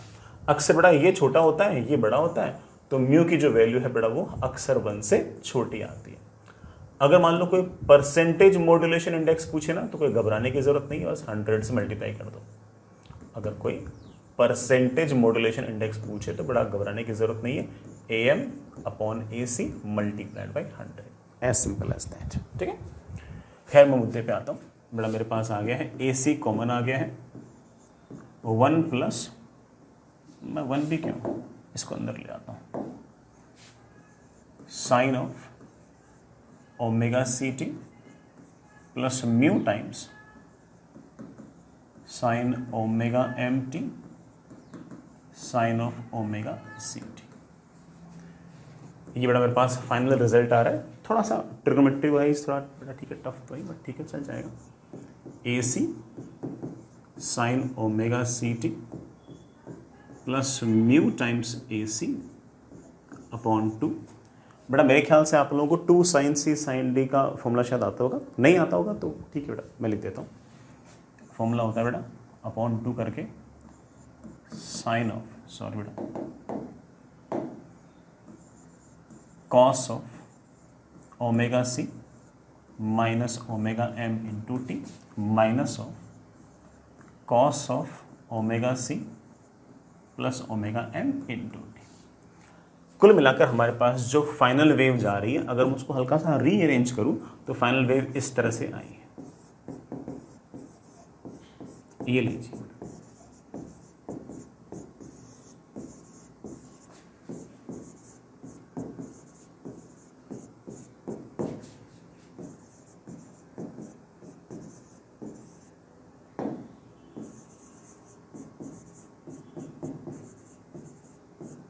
ये लीजिए फाइनल वेव जो आपके पास इस तरह से आई है। अब देखो ओमेगा सी तो पहले से ही लार्ज है, ठीक है, ओमेगा एम बहुत छोटा है तो omega C minus omega M भी खूब लार्ज है, और omega C plus omega M भी ऑफ कोर्स लार्ज है। तो अच्छी अच्छी 3 बड़ी फ्रीक्वेंसीज आ रही हैं। फ्रीक्वेंसी बड़ी, वेवलेंथ छोटी, वेवलेंथ छोटी, तो बड़ा ऑफ कोर्स पावर रेडिएटेड अच्छा खासा आएगा और टावर की भी हाइट बहुत ज़्यादा नहीं चाहिए होगी। इस प्रोसेस को हम क्या बोलते हैं? मॉड्यूलेशन। अब जैसे रिसीव करने वाले एंड पर हमने मॉड्यूलेशन कर दिया और कैरियर वेव हमने जानबूझ के भेजी कि उस कैरियर वेव पर राइड करके हमारी एक्चुअल वेव जो है वो एक जगह से दूसरी जगह ट्रांसमिट हो जाए। लेकिन जब वही सिग्नल रिसीविंग एंड पर पहुंचेगा तो ऑफ कोर्स रिसीविंग एंड तो एक्चुअल सिग्नल के पीछे पड़ा हुआ था, एक्चुअल सिग्नल के पीछे पड़ा हुआ था, उसे तो एक्चुअल सिग्नल चाहिए था। तो वो क्या करेगा कि आखिर में जैसे उसके पास पूरा सिग्नल आएगा तो वापस से दोनों वेव्स को अलग अलग कर देगा। दोनों, जैसे शुरुआत में दोनों वेव्स मर्ज हुई थी, रिसीविंग एंड पर दोनों को अलग अलग कर देगा और कैरियर वेव को तो निकाल के फेंक देगा, और आपकी जो इन्फॉर्मेशन थी वो किसके अंदर थी, मॉड्यूलेशन वाले के अंदर थी, उसे यूज कर लेगा। तो उस प्रोसेस को हम बोल देंगे, जैसे इसको मॉड्यूलेशन बोल देगा, उसको हम बोल देंगे डीमॉड्यूलेशन। तो सेंड अपने जहां पर किया उसे तो हमने बोल दिया, उस एंड पर तो मॉड्यूलेशन किया है, दोनों वेव्स को मर्ज किया है। रिसीविंग एंड पर दोनों वेव्स को अलग अलग किया, उसे हमने डीमॉड्यूलेशन कह दिया। एज सिंपल एज दैट, कोई इसमें बहुत बड़ा काम ऐसा नहीं है। मैं फिर से बोलूंगा, ये तो एंगुलर फ्रीक्वेंसीज है। फ्रीक्वेंसी की अगर बात करूं तो 3 फ्रीक्वेंसीज आएंगी। FC आएगी, मतलब कैरियर वेव की फ्रीक्वेंसी आएगी। FC माइनस FM ये दूसरी फ्रीक्वेंसी आएगी, और FC प्लस FM ये तीसरी फ्रीक्वेंसी आएगी। कुल मिलाकर ये आपके पास बड़ा 3 फ्रीक्वेंसीज जो होंगी वो इस तरह से जाएंगी। ठीक है, मॉड्यूलेशन इंडेक्स का फॉर्मूला याद रखना, ये इंपॉर्टेंट है। आगे चले, नेक्स्ट इज, मैंने बड़ा इसे हल्का सा एक डायग्राम भी बनाया है। जो 3 ओमेगाज आए हैं वो कौन से हैं, सुनिए बेटा। एक ओमेगा आपके पास आया है omega C minus omega M, एक आया है omega C plus omega M, और एक आया आपका of course omega C। Omega C वाला जो एंगुलर फ्रीक्वेंसी है उसका एम्पलीट्यूड तो आपको दिखा चुका हूं बेटा, कितना है AC। और ये जो बाकी दोनों ओमेगाज हैं इनका एम्पलीट्यूड बड़ा म्यू टाइम्स AC/2, ये बड़ा उसका एम्पलीट्यूड है। ठीक है, ये तो एंगुलर फ्रीक्वेंसी है, इनको 2 से अगर डिवाइड करो तो फ्रीक्वेंसीज आ जाएंगी। तो बेटा ये least frequency FC minus FM भी आ रही है, maximum frequency FC plus FM आ रही है, एक फ्रीक्वेंसी बेटा आपकी FC आ रही है। इसका एम्पलीट्यूड ये, इसका एम्पलीट्यूड ये, इसका एम्पलीट्यूड ये। ठीक है ना, जो मैक्सिमम फ्रीक्वेंसी आ रही है और जो मिनिमम फ्रीक्वेंसी आ रही है, इन दोनों के बीच का जो डिफरेंस है, ये FM बड़ा है, ये FM छोटा है, ये जो डिफरेंस है बेटा इसमें 2 टाइम्स फ्रीक्वेंसी ऑफ जो बड़ा मॉड्यूलेटिंग वेव है उसकी फ्रीक्वेंसी। बट ऐसे मैं एक नाम भी दे दूंगा, दिस इज योर बैंडविड्थ। कभी कोई बेटा पूछ ले बैंडविड्थ के बारे में, फटाक से बोल देना कि याद आपकी बैंडविड्थ। ठीक है ना, जो बड़ी वाली फ्रीक्वेंसी है वो FC प्लस FM है, बड़ा जो कम वाली फ्रीक्वेंसी बेटा आपके पास वो FC माइनस FM है। ठीक है, और दोनों के बीच जो डिफरेंस है वो 2 टाइम्स आपका FM है। याद रखना, उसको हम नाम दे देंगे बेटा क्या, बैंडविड्थ। ये इतनी सी बातें आपको याद रखनी है। चलिए बेटा, इस बात पे कुछ एक सवाल करते हैं, आराम से इत्मीनान से करने वाले सवाल है बेटा। ठीक है, एक 25 meter long antenna is mounted on an antenna tower. The height of antenna tower is 25 centimeter. Antenna जो टावर है वो 25 सेंटीमीटर का है, लेकिन एंटीना की हाइट सिर्फ और सिर्फ 25 सेंटीमीटर है। एंटीना की जो लेंथ है वो 25 सेंटीमीटर है। The wavelength of the signal transmitted by the antenna, इस एंटीना ने जो सिग्नल भेजा है उसकी वेवलेंथ क्या होगी। वेरी सिंपल, ये तो बहुत आसान है। एंटीना जो है उसकी जो हाइट है ये तो मेरे लिए यूजलेस है, मुझे तो सिर्फ और सिर्फ एंटीना की जो लेंथ है ना उसमें मतलब है। भाई आपने एंटीना को चाहे यहां लगा दिया हो, चाहे बड़ा एंटीना को आपने यहां लगा दिया हो, चाहे आपने एंटीना को यहां लगा दिया, मुझे इस बात से मतलब नहीं है। मुझे तो सिर्फ और सिर्फ जो एंटीना की लेंथ है उससे मतलब है।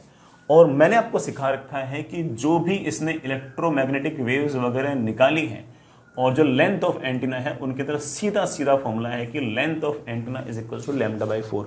ये वाली हाइट कितनी हो उससे कोई फर्क नहीं पड़ता, मुझे सिर्फ और सिर्फ एंटीना की लंबाई चाहिए। बड़ा काम बन गया। L is equal to λ/4। मुझसे पूछा क्या, लैम्डा पूछा है। Lambda is of course 4 times of L।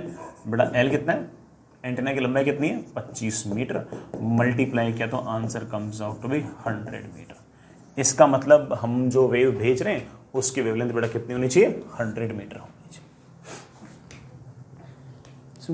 कोई बहुत बड़ी बात बताई है, आसान सा सवाल था।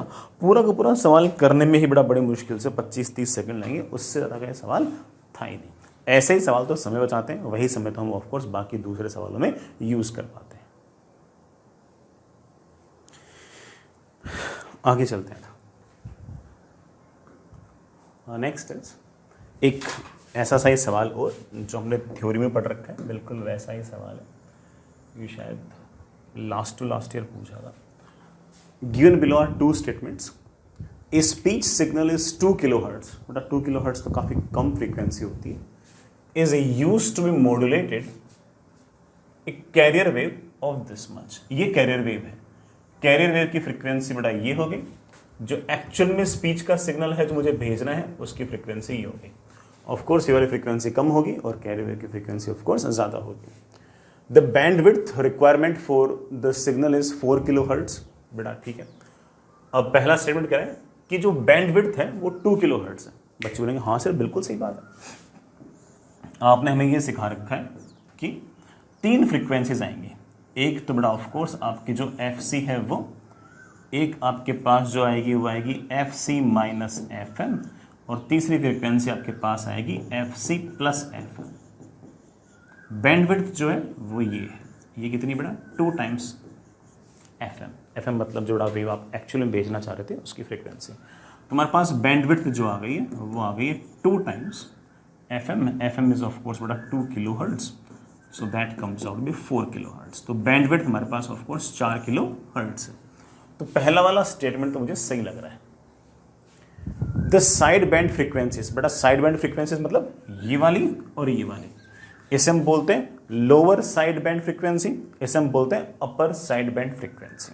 ये क्या है? लोअर साइड बैंड फ्रीक्वेंसी, ये है अपर साइड बैंड फ्रीक्वेंसी। तो मुझे बोल रखा है कि the side band frequencies are this and this.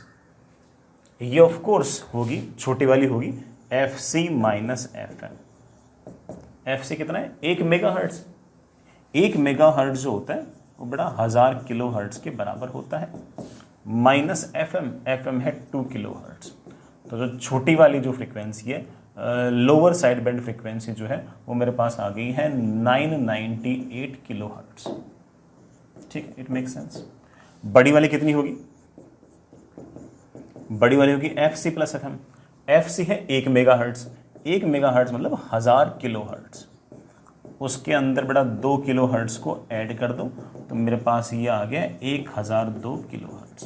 तो ये रहा हमारा लोअर साइड बैंड फ्रीक्वेंसी, बड़ा ये अपर साइड बैंड फ्रीक्वेंसी, और इन दोनों के बीच का डिफरेंस 4 किलोहर्ट्ज बड़ा आपकी क्या कहते हैं उसको, बैंडविड्थ है। तो दूसरा वाला स्टेटमेंट भी बड़ा सही लग रहा है कि साइड बैंड फ्रीक्वेंसीज जो है वो 1002 और 998 किलोहर्ट्ज है। दूसरा स्टेटमेंट भी मुझे सही लग रहा है। अब 4 ऑप्शन है, स्टेटमेंट 1 ट्रू है, स्टेटमेंट 2 फॉल्स है, गलत, ये फॉल्स है, ये ट्रू है, गलत, ये भी ट्रू है, ये भी ट्रू है। थर्ड आंसर आपका बिल्कुल सही, दोनों स्टेटमेंट सही। ठीक है, आगे चलते हैं बेटा। नेक्स्ट इज, ये वाला सवाल तो बेटा मैंने आपको थ्योरी में ही लिखा दिया था, तो मेरे ख्याल से आपको ऐसे अलग से इसमें कोई चिंता करने की जरूरत नहीं है, मैंने थ्योरी में लिखा दिया। If A message signal of frequency FM is amplitude modulated with a carrier wave of frequency FC। Career wave की बड़ा फ्रीक्वेंसी जो है वो आपकी FC है, और जो वेव आप भेज रहे हो बड़ा उसकी फ्रीक्वेंसी FM है।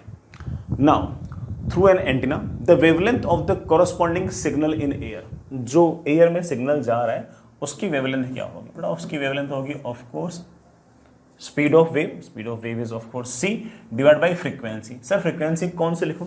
मैंने बेटा बताया ना आपको कि मॉड्यूलेट करने के बाद जो फाइनल वेव बनती है, जैसे हम मॉड्यूलेटेड वेव कहते हैं, उसकी जो एंगुलर फ्रीक्वेंसी है वो तो ओमेगा c है। तो उसकी जो फ्रीक्वेंसी होगी बेटा वो कौन सी होगी? FC होगी। तो आप बड़े आराम से कह सकते हो कि नीचे हमें सिर्फ और सिर्फ FC लिखने की ही जरूरत है।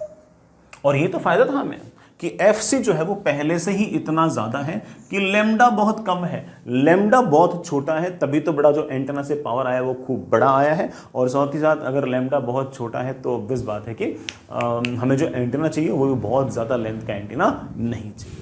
तो कोई ना कोई ऑप्शन होना चाहिए C/FC। ऑफ कोर्स बड़ा ऑप्शन है C/FC। ये हमारा आंसर है। आगे चलते बेटा। नेक्स्ट इज अच्छा सा प्यारा सा सवाल, आराम से इत्मीनान से सुनो, समझो, करो। एक ऑडियो सिग्नल है जो मैं भेजना चाहता हूं 20, ये बेटा उसका एम्पलीट्यूड है। एम्पलीट्यूड मॉड्यूलेट एक कैरियर वेव, बेटा ये आपकी कैरियर वेव है। ऑफ कोर्स कैरियर वेव की फ्रीक्वेंसी हमारी जो मॉड्यूलेटिंग वेव जो है उसकी फ्रीक्वेंसी काफी ज्यादा है, ये हमने थ्योरी के अंदर पढ़ भी रखा है। इसका एम्पलीट्यूड है 20, मतलब मॉड्यूलेटिंग वेव जो है उसका एम्पलीट्यूड तो है 20, और जो हमारी कैरियर वेव है उसका एम्पलीट्यूड है 80,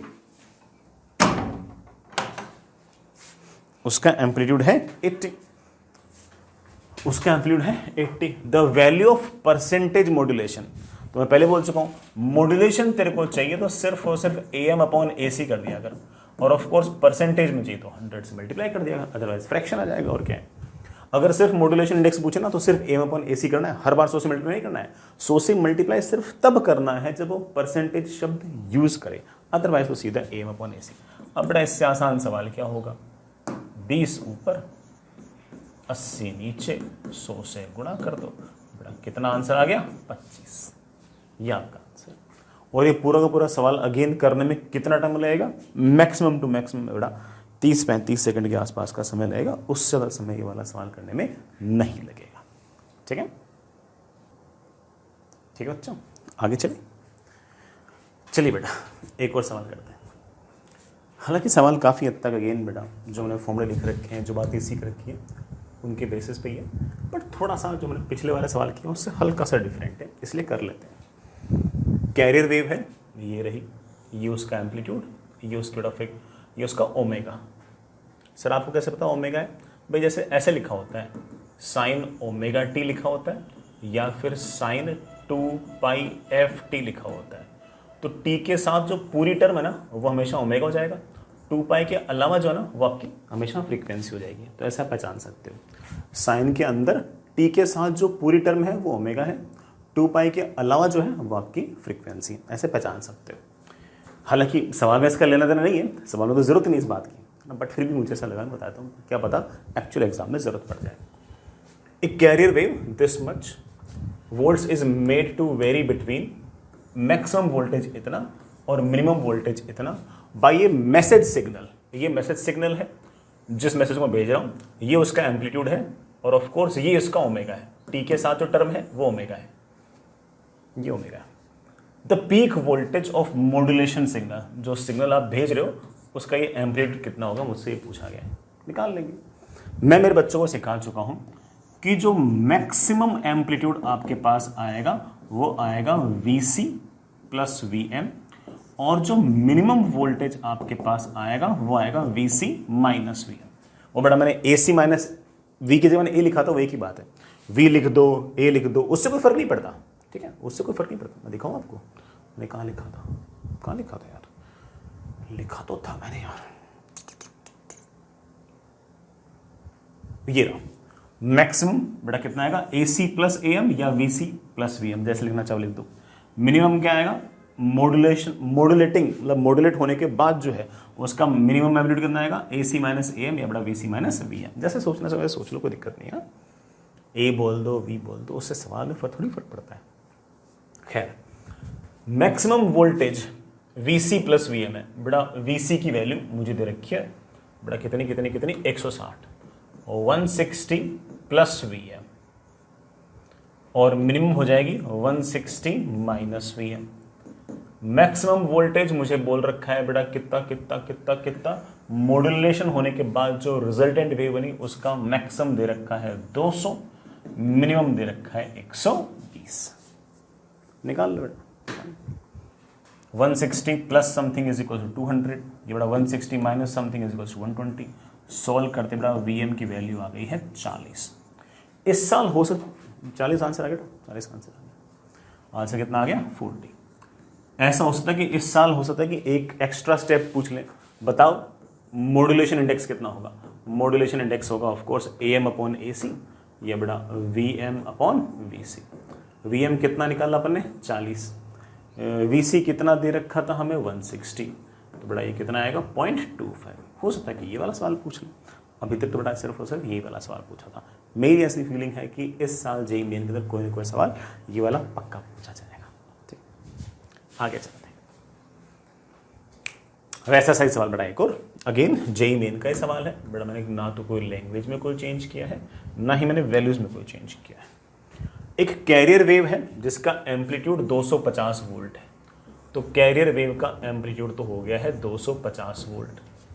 is amplitude modulated by a sinusoidal base band signal of amplitude 150 volt. बेटा बेस बैंड सिग्नल मतलब जो सिग्नल आप एक्चुअल में भेजना चाह रहे हो उसको हम शायद Vm लिखते हैं, बेटा वो कितना हो जाएगा 150 वोल्ट।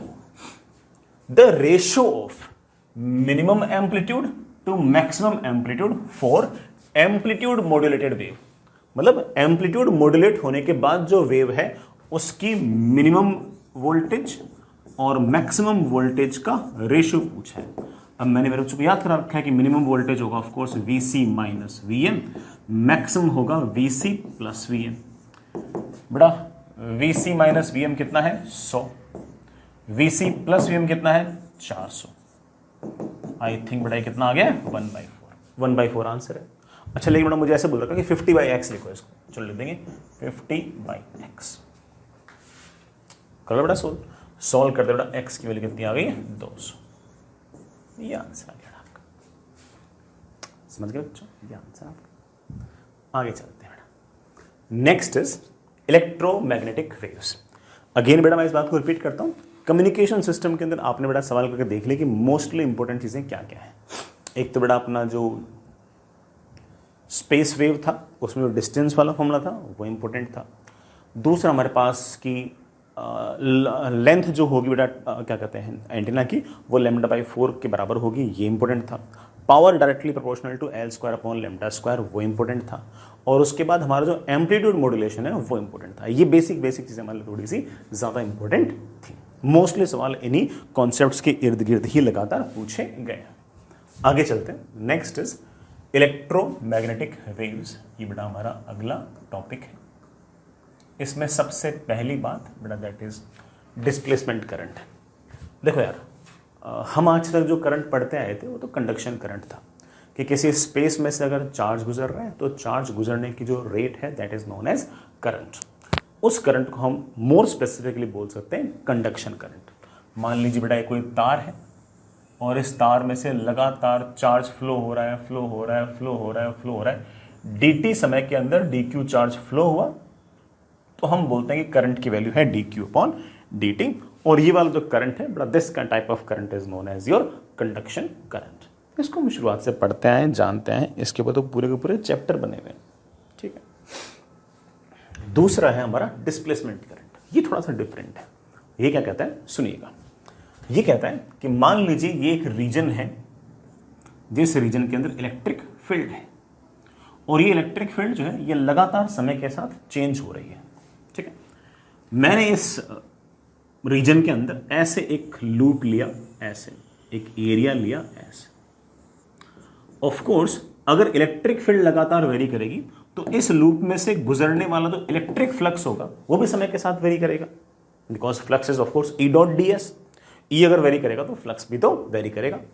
बड़ा इलेक्ट्रिक फ्लक्स लिखा है तो मैंने फाई के साथ E लगा दिया है। कभी मैग्नेटिक फ्लक्स लिखूंगा तो इस फाई के साथ B लगा दूंगा, इलेक्ट्रिक फ्लक्स लिखूंगा तो फाई के साथ E लगा दूंगा, जिससे दोनों आइडेंटिफाई हो जाए कि मैं किसकी बात कर रहा हूं, इलेक्ट्रिक फ्लक्स की बात कर रहा हूं या मैग्नेटिक फ्लक्स की बात कर रहा हूं। तो ये इलेक्ट्रिक फ्लक्स जो है टाइम के साथ लगातार वेरी करेगा।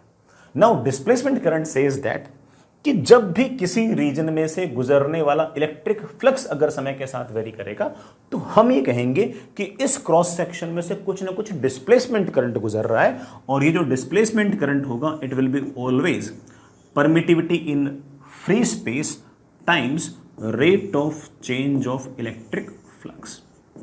सिंपल, इतनी सी बात है बेटा, इतनी सी बात है। बात समझ में आ गई? किसी रीजन में से बेटा मान लीजिए इलेक्ट्रिक फील्ड है वो लगातार वेरी कर रही है, तो मैंने एक क्रॉस सेक्शन लिया तो ऑफ कोर्स उस क्रॉस सेक्शन में से गुजरने वाला जो इलेक्ट्रिक फ्लक्स होगा वो समय के साथ वेरी करेगा। और इलेक्ट्रिक फ्लक्स समय के साथ वेरी करेगा तो हम ये कहेंगे कि उस क्रॉस सेक्शन में से कुछ ना कुछ डिस्प्लेसमेंट करंट है और उस डिस्प्लेसमेंट करंट की वैल्यू होगी एप्सिलॉन नॉट टाइम्स जिस रेट से इलेक्ट्रिक फ्लक्स उस क्रॉस सेक्शनल एरिया में से चेंज हो रहा है, उस रेट से मल्टीप्लाई कर दो तो हमारे पास आपका डिस्प्लेसमेंट करंट आ जाएगा। I hope you get the point. बड़ा ही सिंपल सा काम था, आसान सा काम था। इस पॉइंट को आप लोग बढ़िया तरीके से याद रखें। जो हमारा इलेक्ट्रोमैग्नेटिक वेव का पूरा स्पेक्ट्रम है बेटा मैंने यहाँ पर बना रखा है और थोड़ी इन्फॉर्मेटिव बातें हैं, थोड़ी सी बोरिंग बातें हैं, बट फिर भी बेटा मैंने यहाँ पर इसलिए लिखी है क्योंकि मुझे ऐसा लगता है कि ना जेई आपसे पूछ सकती है ऐसे इन्फॉर्मेटिव बातों पर। हालांकि ये जो इन्फॉर्मेटिव बातें हैं ये हमने अलग अलग टाइम पर अलग अलग चैप्टर में कभी ना कभी पहले भी लिखी है, बट मैं एक बार इनको वापस से लिख देता हूं क्योंकि मेरे को ऐसा लगता है कि सवाल वापस से पूछ सकते हैं। ये अपना पूरा इलेक्ट्रोमैग्नेटिक वेव का स्पेक्ट्रम है। सबसे ज्यादा वेवलेंथ और सबसे कम फ्रीक्वेंसी, वेवलेंथ ज्यादा से ज्यादा, फ्रीक्वेंसी कम से कम, फ्रीक्वेंसी कम तो एक फोटोन की भी एनर्जी कम से कम वाली जो इलेक्ट्रोमैग्नेटिक वेव है that is known as radio wave. Radio wave की जो वेवलेंथ है वो in the order of meters है। 0.1 meter, 0.2 meter, 10 meter, 20 meter, 50 meter, 100 meter, 300 meter, ऐसे है। ठीक है, इसकी wavelength will be in the order of meter. दो चीजें और याद रखनी है कि ये इलेक्ट्रोमैग्नेटिक वेव, सॉरी ये रेडियो वेव में कैसे बनाऊंगा। हम रेडियो वेव जो बनती है it is due to fast acceleration and deceleration of electron in aerials. बेटा एरियल्स मतलब एंटीनास। जो एंटीनास होते हैं उनके अंदर जो इलेक्ट्रॉन्स होते हैं वो कभी कभी फास्टली एक्सेलरेट डीएक्सेलरेट होते रहते हैं और उनके कारण लगातार बेटा कोई ना कोई इलेक्ट्रोमैग्नेटिक वेव्स निकलती रहती है। ये जो इलेक्ट्रोमैग्नेटिक वेव्स हैं इनकी wavelength in the order of meters होती है, इसको हम रेडियो वेव्स कहेंगे।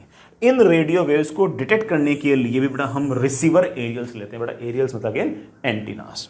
ठीक है, एंटीनास ही क्रिएट करेंगे, एंटीनास ही उनको रिसीव करेंगे। नेक्स्ट इज बेटा माइक्रोवेव। रफली बता रहा हूं बेटा, माइक्रोवेव की जो वेवलेंथ है वो in the order of millimetre के आसपास रहती है। इन द ऑर्डर ऑफ मिलीमीटर या फिर समथिंग ऑफ मिलीमीटर के आसपास इसकी वेवलेंथ रहेगी। ये मैग्नेट्रॉन वॉल्व या बेटा क्लेस्ट्रॉन वॉल्व द्वारा बनता है। ये वर्ड याद रख सकते हो बेटा। ठीक है, ये मैंने वही वर्ड्स उठाए जो एनसीईआरटी के अंदर लिखे हैं। मैंने कोई अपने मन से नहीं लिखे कि मैं कोई इंसाइक्लोपीडिया पकड़ लिया और वहां से रैंडम इन्फॉर्मेशन से उठा के मैं तुम्हारा दिमाग खराब कर रहा हूं। बिल्कुल नहीं है, इतना बड़ा टाइम है ही नहीं कि मैं आपका दिमाग खराब करूं, आपको एक्स्ट्रा इन्फॉर्मेशन दूं। बिल्कुल नहीं, मैंने जो एनसीईआरटी में लिखा हो तो एग्जैक्टली वो लिख लिया मैंने कि मेरे बच्चों को एनसीईआरटी भी ना पढ़नी पड़े। तो जो इन्फॉर्मेशन थी मैंने उठा के यहाँ पर चिपका दी।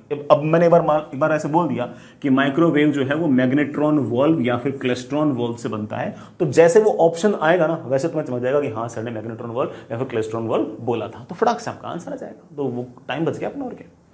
इसी तरह से माइक्रोवेव जो है वो डिटेक्ट जिससे होता है they are point contact diodes. बेटा कौन डिटेक्ट करेगा? Point contact diodes. Next is infrared.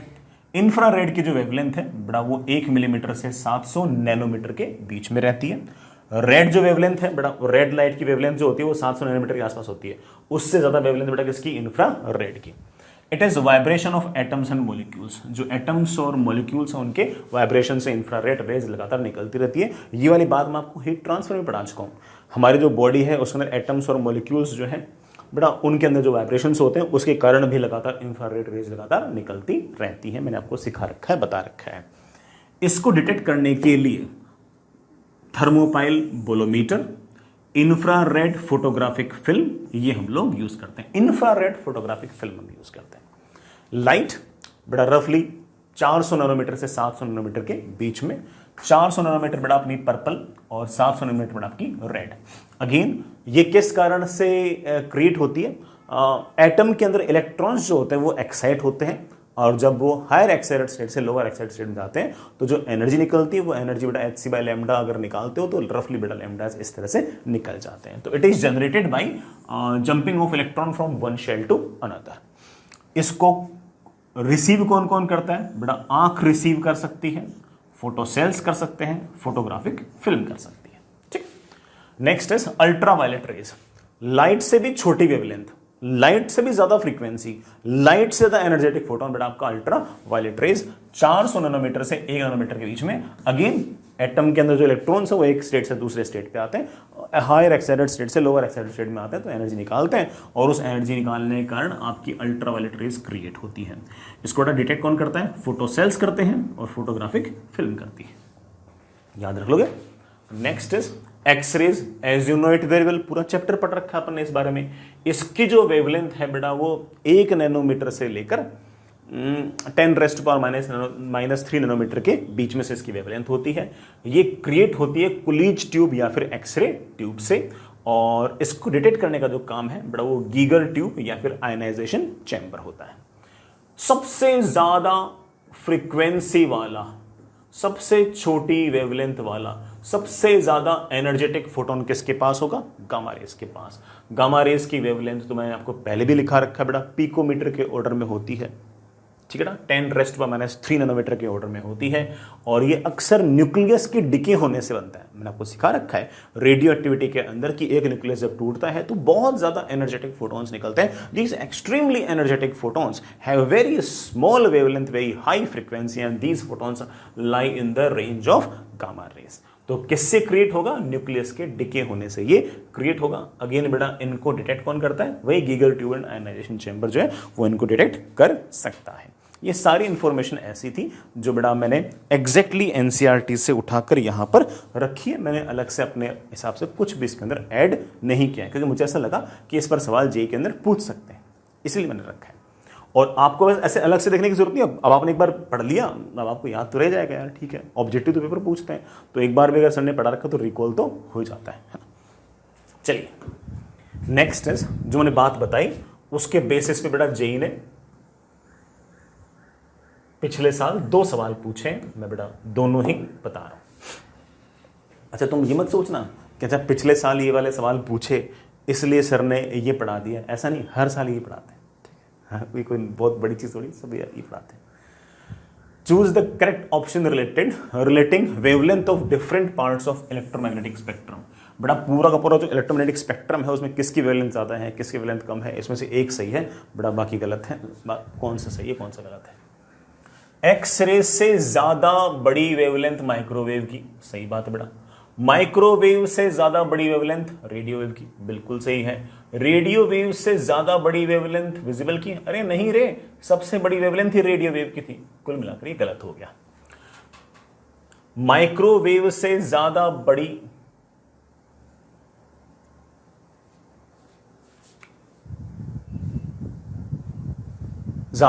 Wavelength बेटा किसकी? रेडियो वेव की। Okay we know it very well. Radio wave से बड़ी वेवलेंथ बेटा किसकी? एक्सरे की। गलत गलत गलत, एक्सरे की तो बहुत छोटी वेवलेंथ होती है। गलत गलत झूठ बात। एक्सरे से ज्यादा बड़ी वेवलेंथ विजिबल की। Yes we know it very well. Visible से बड़ी वेवलेंथ माइक्रोवेव की, और माइक्रोवेव से बड़ी वेवलेंथ रेडियो वेव की। It seems okay to me, मुझे तो सही लग रहा है। ये क्या है? विजिबल से ज्यादा बड़ी वेवलेंथ माइक्रोवेव की, ये तो सही है। माइक्रोवेव से बड़ी वेवलेंथ रेडियो वेव की, ये भी सही है। अबे लेकिन रेडियो वेव तो सबसे ज्यादा वेवलेंथ वाला है, उससे ज्यादा क्या एक्सरे की वेवलेंथ होती है? नहीं नहीं, एक्सरे की वेवलेंथ तो बहुत छोटी होती है, उससे छोटी वेवलेंथ तो सिर्फ और सिर्फ किसकी थी? गामा रेस की थी। तो गलत हो गया। हालांकि मैं चौथा ऑप्शन पढ़ने की जरूरत नहीं थी, पहले ही पता लग गया था कि ऑप्शन आपका तीसरा बिल्कुल सही है। अगेन ये वाला जो सवाल है वो बड़े आराम से 1 मिनट के अंदर अंदर बड़े आराम से बन सकता है, ठीक है। नेक्स्ट अगला सवाल बेटा, ये भी लास्ट ईयर का ही सवाल है। कराते बेटा, मैच कराते हैं। हालांकि है तो मैच तो गलत, लेकिन पूछा ऐसे ऑब्जेक्टिव की तरह है, ठीक है। इस तरह के सवाल जेईई पूछता है, इवन एडवांस में इस तरह के सवाल आ जाते हैं। The correct match between the 2 entries in column 1 and column 2। Column 1 के अंदर बेटा रेडिएशन का नाम दे रखा है, कॉलम 2 में वेवलेंथ दे रखी है। बेटा थोड़ा टाइपिंग मिस्टेक है, ये 10⁻⁻15 मीटर है, ये 10⁻⁻10 मीटर है, और ये 10⁻⁻3 मीटर है। सॉरी फॉर दैट, बड़ा प्रिंटिंग मिस्टेक, हमारी गलती है। माइक्रोवेव, यार माइक्रोवेव तो अच्छी खासी बड़ी वेवलेंथ थी। रेडियो वेव जो थी ना वो मीटर्स के ऑर्डर में थी, उससे जस्ट कम वेवलेंथ माइक्रोवेव की थी। माइक्रोवेव बड़ा मेरे ख्याल से मिलीमीटर के ऑर्डर वगैरह में था, तो मेरे ख्याल से माइक्रोवेव मैच कर जाएगा मिलीमीटर के ऑर्डर में, 10⁻³ मीटर के ऑर्डर में। गामा रेस, गामा रेस तो यार सबसे ज्यादा एनर्जेटिक थे, सबसे छोटी वेवलेंथ तो उनकी थी, सबसे छोटी वेवलेंथ उनकी थी। तो गामा रेस सबसे छोटी वेवलेंथ। रेडियो वेव सबसे बड़ी वेवलेंथ लेके बैठे हैं यार, सबसे बड़ी वेवलेंथ लेके बैठे, ठीक है। एक्सरेज हमें याद ही बेटा, एक्सरेज जो होते हैं उनकी वेवलेंथ बेटा एंगस्ट्रॉम के ऑर्डर में होती है। पूरा चैप्टर इस बात के पीछे था, चेक कर लो बेटा। ए मैच करना चाहिए 4 से, ये गलत। ए मैच करना चाहिए, अरे यार सिर्फ और सिर्फ दूसरा ऑप्शन था, बाकी इसमें भी बेटा ए 4 से मैच नहीं कर रहा, ए 4 से मैच नहीं कर रहा। किसी को अगर माइक्रोवेव की भी अगर वेवलेंथ याद है तो बाकी कोई ऑप्शन अगर उसे ना भी आते हो तब भी उसका सवाल सही हो जाएगा, क्योंकि ए जो है वो 4th के साथ सिर्फ और सिर्फ ए के ऑप्शन के अंदर मैच कर रहा था। ठीक है, मेरे ख्याल से थोड़ा काम ना बन जाएगा। ठीक, आगे चले, आगे चले बेटा।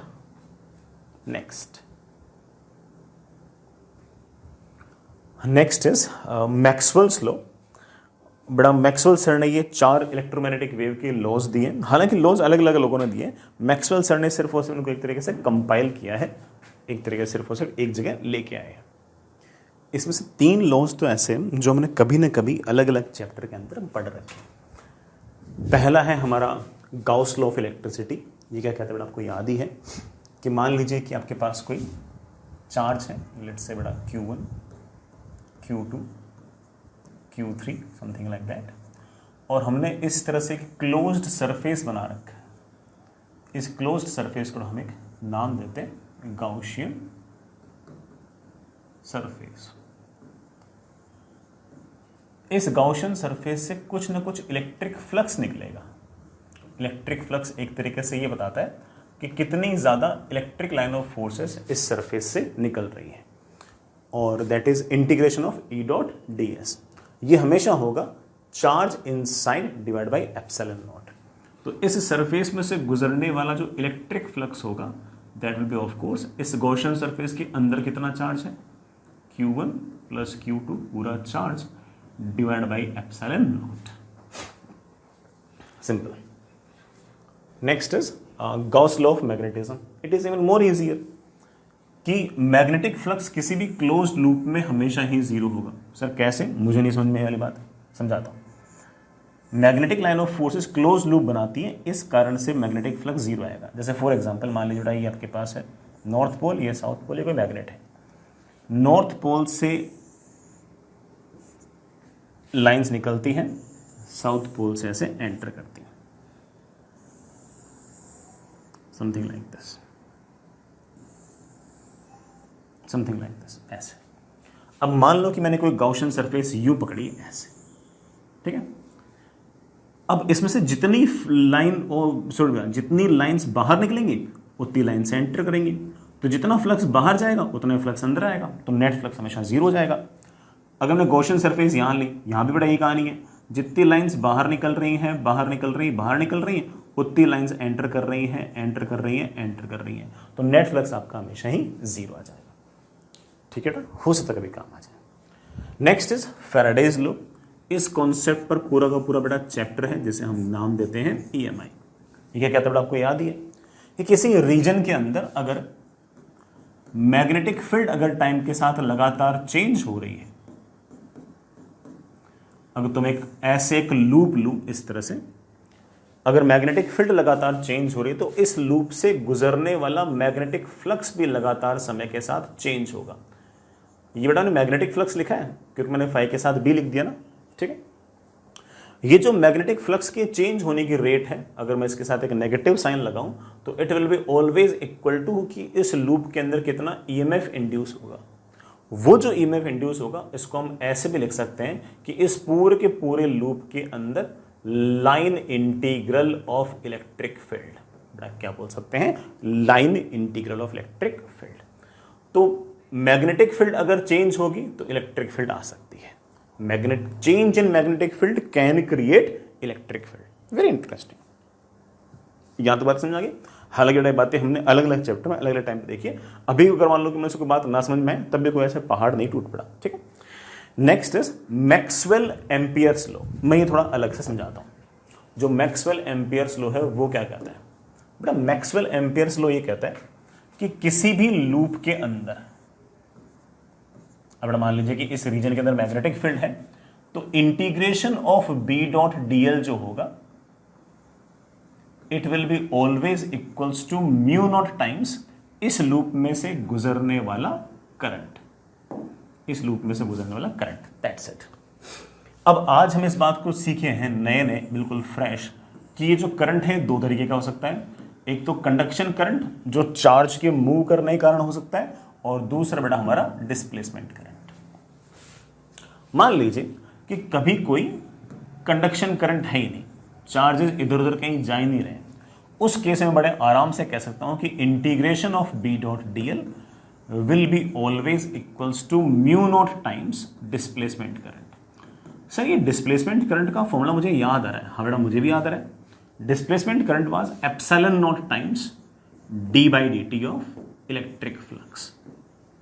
ये हमारा एक तरीके से बेटा फोर्थ लॉ है। हालांकि जो चारों लॉज हैं ये ऐसे इक्वेशन लिखने में भले ही अच्छे लग रहे हो, बट इनकी कोई डेप्थ वेथ में जाने की जरूरत है नहीं।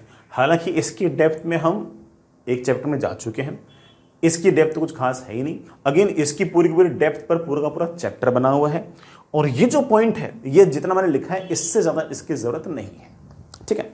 लेकिन फिर भी मैं यहां से एक बात बताना चाहता हूं जो ज्यादा इंपॉर्टेंट है, और वो ये है कि देखो, अगर किसी स्पेस के अंदर, किसी रीजन के अंदर अगर इलेक्ट्रिक फील्ड टाइम के साथ अगर वेरी करेगी तो इलेक्ट्रिक फ्लक्स भी टाइम के साथ वेरी करेगा।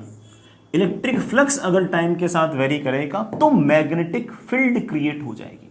मतलब इलेक्ट्रिक फील्ड अगर समय के साथ वेरी करेगी तो वो मैग्नेटिक फील्ड को क्रिएट कर सकती है। This is the fascinating thing. बाकी सब तो फालतू बातें हैं, ये वाले इक्वेशंस वगैरह पर सवाल तो हो सकता है कि तुम आगे जाके बड़ा बीटेक करो तब सीखो। मेरे लिए ये बताना ज्यादा इंपॉर्टेंट है कि अगर स्पेस के अंदर इलेक्ट्रिक फील्ड अगर टाइम के साथ अगर वेरी करती है तो वो आस पड़ोस के रीजन के अंदर मैग्नेटिक फील्ड क्रिएट कर सकती है। इसी तरह से उसका उल्टा भी सही है, इसका उल्टा भी सही है कि किसी रीजन के अंदर अगर मैग्नेटिक फील्ड टाइम के साथ अगर वेरी करेगी तो मैग्नेटिक फ्लक्स भी टाइम के साथ वेरी करेगा, और अगर मैग्नेटिक फ्लक्स टाइम के साथ अगर वेरी करेगा तो वो इलेक्ट्रिक फील्ड को क्रिएट कर सकता है। ये चीज ज्यादा इंपॉर्टेंट है कि time varying magnetic field can create electric field and time varying electric field can create magnetic field. This is the more important thing. बाकी तो ठीक है, इक्वेशंस तो अपनी जगह है ही है, ठीक है। और इसी के ऊपर बेटा हमारी इलेक्ट्रोमैग्नेटिक वेव की पूरी थ्योरी बनती है। हम इलेक्ट्रोमैग्नेटिक वेव का एक बेसिक स्पेक्ट्रम देख चुके हैं, बट अब और बहुत सारी बातें मुझे बतानी है। मान लीजिए बेटा ये कोई इलेक्ट्रोमैग्नेटिक वेव है, जैसे बेटा लाइट है, लाइट भी अपने आप में इलेक्ट्रोमैग्नेटिक वेव होती है। मान लीजिए बेटा जो लाइट है ये सामने की तरफ जा रही है वैक्यूम के अंदर c वेलोसिटी से। बेटा c इज 3 × 10⁸ मीटर्स पर सेकेंड। जिस तरफ लाइट जाएगी बेटा, जिस तरफ लाइट जाएगी उसके परपेंडिकुलर प्लेन के अंदर इलेक्ट्रिक फील्ड और मैग्नेटिक फील्ड वेरी करेंगे। इसीलिए हमने लाइट को क्या बोल दिया कि ये अपने आप में इलेक्ट्रोमैग्नेटिक वेव है। ऐसे मान लो कि रेडियो वेव सामने की तरफ जा रही है तो उसके परपेंडिकुलर प्लेन में इलेक्ट्रिक फील्ड और मैग्नेटिक फील्ड क्रिएट होंगी। ये इलेक्ट्रिक फील्ड और मैग्नेटिक फील्ड जो है बेटा लगातार इस प्लेन के अंदर लगातार वेरी करते जाएंगे। इलेक्ट्रिक फील्ड अगर यू तो मैग्नेटिक फील्ड यू, और लाइट जा रही होगी ऐसे। Fair enough. सबसे इंपॉर्टेंट बातें बेटा कुछ कुछ हैं, सुनना। सबसे पहली बात कि बेटा इलेक्ट्रिक फील्ड, मैग्नेटिक फील्ड और वेलोसिटी ऑफ लाइट तीनों एक दूसरे के परपेंडिकुलर होंगे। इलेक्ट्रिक फील्ड मैग्नेटिक फील्ड की परपेंडिकुलर, मैग्नेटिक फील्ड लाइट की वेलोसिटी के परपेंडिकुलर, लाइट की वेलोसिटी इलेक्ट्रिक फील्ड के परपेंडिकुलर, तीनों एक दूसरे के परपेंडिकुलर होंगे, ठीक है ना। अगली बात जो आपको याद रखनी है वो ये है कि E क्रॉस B जो आएगा वो C के पैरेलल होगा। जैसे सुनना, अगर आपके पास C ऐसे है, E ऐसे है, B ऐसे है, तो E क्रॉस B हमेशा C की तरफ होगा। तो E ऐसे है, B ऐसे है, तो E क्रॉस B करोगे तो C की तरफ आएगा। इसी तरह से अगर C क्रॉस E करोगे तो B की तरफ आएगा। मतलब वेलोसिटी ऑफ लाइट ऐसे है, इलेक्ट्रिक फील्ड ऐसे है, C क्रॉस E करोगे तो B की तरफ आएगा। तीसरी बात, अगर B क्रॉस C करोगे तो E की तरफ आएगा। जैसे बेटा B ऐसे है, C ऐसे है, B क्रॉस C करोगे तो E की तरफ आएगा। तो ये वाला साइकिल जरूर याद रख लें बेटा, ऐसे याद रख लें, E B C। E cross B करोगे तो C की तरफ आएगा, B क्रॉस C करोगे तो E की तरफ आएगा, C क्रॉस E करोगे तो B की तरफ आएगा। इंपॉर्टेंट है इसलिए बोल रहा हूं बेटा, पता नहीं कितने सवाल जेईई ने पूछ लिए इसलिए बोल रहा हूं। E क्रॉस B करोगे किसकी तरफ आएगा? C की तरफ। B क्रॉस C करोगे किसकी तरफ आएगा? E की तरफ। C क्रॉस E करोगे किसकी तरफ आएगा? B की तरफ। ये वाली बात एक तो याद रख लें। दूसरी वाली बात ये याद रख लें कि इलेक्ट्रिक फील्ड लेट से ऐसे लिखी हुई है। पहले मैं इसका अर्थ बताता हूं। इलेक्ट्रिक फील्ड जो है उसके वेव की इक्वेशन ऐसे लिखी हुई है, E is equals to E naught sine omega t minus k x. ये जो x लिखा हुआ है इस बात का अर्थ ये है कि वेलोसिटी ऑफ लाइट जो है या फिर बड़ा वेलोसिटी ऑफ इलेक्ट्रोमैग्नेटिक वेव जो है वो x एक्सिस के अलोंग है। वो एक्स एक्सिस के अलॉन्ग है। अगर यहां पर z लिखा होता तो इसका मतलब वेव जो है वो z एक्सिस के अलॉन्ग जा रही है। अगर बड़ा यहां पर y लिखा होता तो इसका मतलब आपकी जो वेव है बड़ा वो y एक्सिस के अलॉन्ग जा रही है। ये अगर x लिखा हुआ है तो x एक्सिस के अलॉन्ग जा रही है। सिंपल। तो फिर सर ये j कैप क्यों लिखा हुआ है? ये j कैप लिखा हुआ है ये बताने के लिए कि इलेक्ट्रिक फील्ड किस तरफ ऑसिलेट कर रही है। इलेक्ट्रिक फील्ड y एक्सिस के अलॉन्ग ऑसिलेट कर रही है। ये जो E नॉट है ये हमारी इलेक्ट्रिक फील्ड का एम्पलीट्यूड है। इसी तरह से ये बड़ा मैग्नेटिक फील्ड, ये B naught of course magnetic field का एम्पलीट्यूड, यहां पर ओमेगा टी माइनस के, यहां पर omega t minus k x, बस यहां पर जे कैप तो यहां पर के कैप। सर ऐसा क्यों? इलेक्ट्रिक फील्ड अगर वाई एक्सिस के अलॉन्ग वेरी करेगी तो मैग्नेटिक फील्ड आपकी जेड एक्सिस के अलॉन्ग वेरी करेगी, और वेव जा रही है बेटा किसकी तरफ? एक्स एक्सिस के अलॉन्ग। तीनों हमेशा एक दूसरे के परपेंडिकुलर। याद रहेगा? याद रहेगा? ठीक है। सबसे इंपॉर्टेंट बात बेटा तुम्हें याद करनी है कि आपकी ई नोट की जो वैल्यू होगी बड़ा वो बी नोट इंटू सी के बराबर होगी, या फिर दूसरे शब्दों में कहूं तो किसी भी पॉइंट पर जो इलेक्ट्रिक फील्ड होगा वो उस पॉइंट पर मैग्नेटिक फील्ड इंटू सी के बराबर होगा। इवन वेक्टर फॉर्म में अगर याद करना चाहो तो आप ऐसे याद रख सकते हो कि E vector will be always equal to B cross C. Sir ऐसा क्यों? क्योंकि बेटा मैं पहले बता चुका हूं कि बी क्रॉस सी की जो डायरेक्शन है वो हमेशा ई वेक्टर की तरफ है, ये तो मैं पहले याद करा चुका हूं, और बी इंटू सी की वैल्यू ई के बराबर वैसे ही है, तो आप ऐसे याद कर सकते हैं। ये मेरे लिए बहुत बहुत बहुत ज्यादा इंपॉर्टेंट फॉर्मूला है। मेरे लिए दो फॉर्मूला इंपॉर्टेंट होगा बेटा, ये तो एक तो ई बाई बी सी के बराबर होगा, सी मतलब वेलोसिटी ऑफ लाइट, या E naught upon B naught C के बराबर होगा, और तीसरा वेक्टर फॉर्म में, वेक्टर फॉर्म में हमेशा आप ऐसा कह सकते हो कि E vector is always equal to B cross C. C cross B नहीं बेटा, बी क्रॉस सी। इतनी सी बात अगर हमने याद रख ली तो हमारा काफी सारा काम तो ऐसे ही बड़े आराम से इत्मीनान से बन जाएगा। एक बात और बेटा, ये जो speed of light in vacuum है इसको बेटा आप हमेशा अंडर रूट ऑफ, सॉरी बेटा 1 upon under root of mu naught epsilon naught लिखें। म्यू नॉट है बेटा परमिएबिलिटी ऑफ फ्री स्पेस और एप्सिलॉन नॉट है परमिटिविटी ऑफ फ्री स्पेस, और इसकी वैल्यू जैसा कि आप लोग जानते हो 3 इंटू 10⁸ मीटर्स पर सेकेंड के आसपास आएगा। ठीक है, बढ़िया है। आगे चलते हैं बेटा। नेक्स्ट इस बात पे बड़ा बहुत सवाल पूछ रखे हैं जेई ने, मैं भी आपको कुछ कराता हूं। A plane electromagnetic wave with frequency, ठीक है ना, फ्रीक्वेंसी मुझे देखिए 30 मेगाहर्ट्ज, बेटा मेगा मतलब 10⁶ हर्ट्ज, 30 मेगाहर्ट्ज भी लिख दो, कोई दिक्कत नहीं है मेरे को। Travels in free space at a particular point in the space, electric field is 6 volt पर मीटर। इलेक्ट्रिक फील्ड जो है 6 वोल्ट पर मीटर है। Magnetic field at this point, मुझसे पूछा है कि इस पॉइंट पर मैग्नेटिक फील्ड कितनी होगी। अब यार इससे आसान सवाल क्या होगा? मैग्नेटिक फील्ड मैंने अभी अभी तेरे को सिखाया है कि that is E by C. अरे यार अभी तो सिखाया था कि ई की value is equals to B into C, थोड़ा of course B is equals to E by C. E कितना दे रखा है? 6 वोल्ट पर मीटर, तो एस आई यूनिट है। सी बड़ा C is velocity of light, that is 3 into 10⁸, बड़ा that is 2 into 10⁻⁸। Of course बड़ा answer will be in tesla. Answer should be 2 into 10⁻⁸, तो बड़ा एक्स की वैल्यू कितनी आ गई है? 2। अगेन मैंने बड़ा यह सवाल खुद नहीं बनाया है, ये लास्ट ईयर जेई के अंदर पूछा गया। मैंने तो फिर भी सवाल को सॉल्व करने की एक्टिंग करने में कोई टाइम लग गया, अदरवाइज पूरे सवाल को पढ़ने में और करने में बड़े आराम से 50-60 सेकंड के आसपास का ही समय लगेगा। बस बच्चा ये जरूर सोचेगा कि इस फ्रीक्वेंसी का क्या करूं। बट तो ऐसे ही मेरे बेवकूफ़ बच्चों को और बेवकूफ़ बनाने के लिए दे रखी है, ठीक है, और कोई इसका रोल नहीं है। ठीक, आगे चले, एक और करते हैं। ये सवाल थोड़ा वेक्टर वाइज अच्छा सवाल है, लेकिन अपन कर लेंगे, अपन तो स्मार्ट है।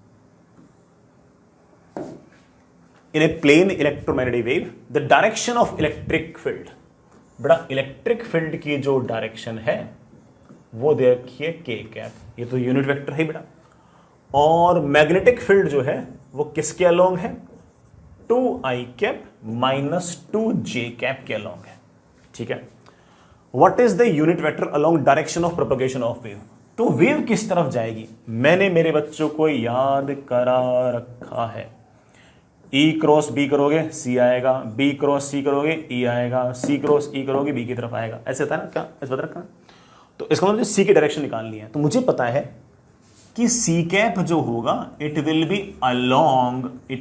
अलोंग किसकी तरफ होगा बड़ा, C cap E cap cross B cap. मुझे तो यूनिट वेक्टर निकाला ना, मैग्नीट्यूड में इंटरेस्ट नहीं है। ई क्रॉस बी की तरफ हमारा सी वेक्टर होगा, और जिस तरफ सी वेक्टर होगा उसी तरफ तुम्हारी रेंज जा रही है। बस ई कैप क्रॉस बी कैप कर लो। ई कैप मतलब इलेक्ट्रिक फील्ड जिस तरफ जा रही है उस तरफ यूनिट वेक्टर, वो तो के कैप है। क्रॉस मैग्नेटिक फील्ड जिस तरफ जा रही है उस तरफ यूनिट वेक्टर क्या है, ये यूनिट वेक्टर नहीं है, इसका मैग्नीट्यूड तो है √2 का स्क्वायर प्लस 2 का स्क्वायर बटा कितना 2√2। तो सर यूनिट वेक्टर कैसे निकालते हैं, इसको इसके मैग्नीट्यूड से डिवाइड कर दो। जैसे ही इसको मैंने इसके मैग्नीट्यूड से डिवाइड किया 2 से 2 गायब, बड़ा नीचे √2 आ जाएगा। तो नीचे तो बड़ा √2 ठीक है। अब यहाँ क्रॉस पर तो करना आता ही होगा, जे की तैयारी कर रहे हो। के क्रॉस आई जो है बड़ा, जैसा कि आप लोग जानते हो बड़ा, वो जे कैप की तरफ है। के क्रॉस जे जो होता है बड़ा, वो किस तरफ, माइनस आई कैप की तरफ। बड़ा माइनस माइनस क्या हो जाएगा प्लस। थोड़ा मेरे ख्याल से आई कैप प्लस जे कैप अपॉन √2, आई कैप प्लस जे कैप अपॉन √2। बड़ा answer must be your third answer. ठीक है प्यारे बच्चों, समझ गए इस बात को। अच्छा सवाल था, हालांकि इस तरह के सवाल बेटा और भी हैं, क्योंकि मेरे ख्याल से इस कॉन्सेप्ट पर मेरे ख्याल से सबसे ज़्यादा सवाल पूछे। कल कराते हैं यार, थक गए आज, कल कराते हैं। चलिए।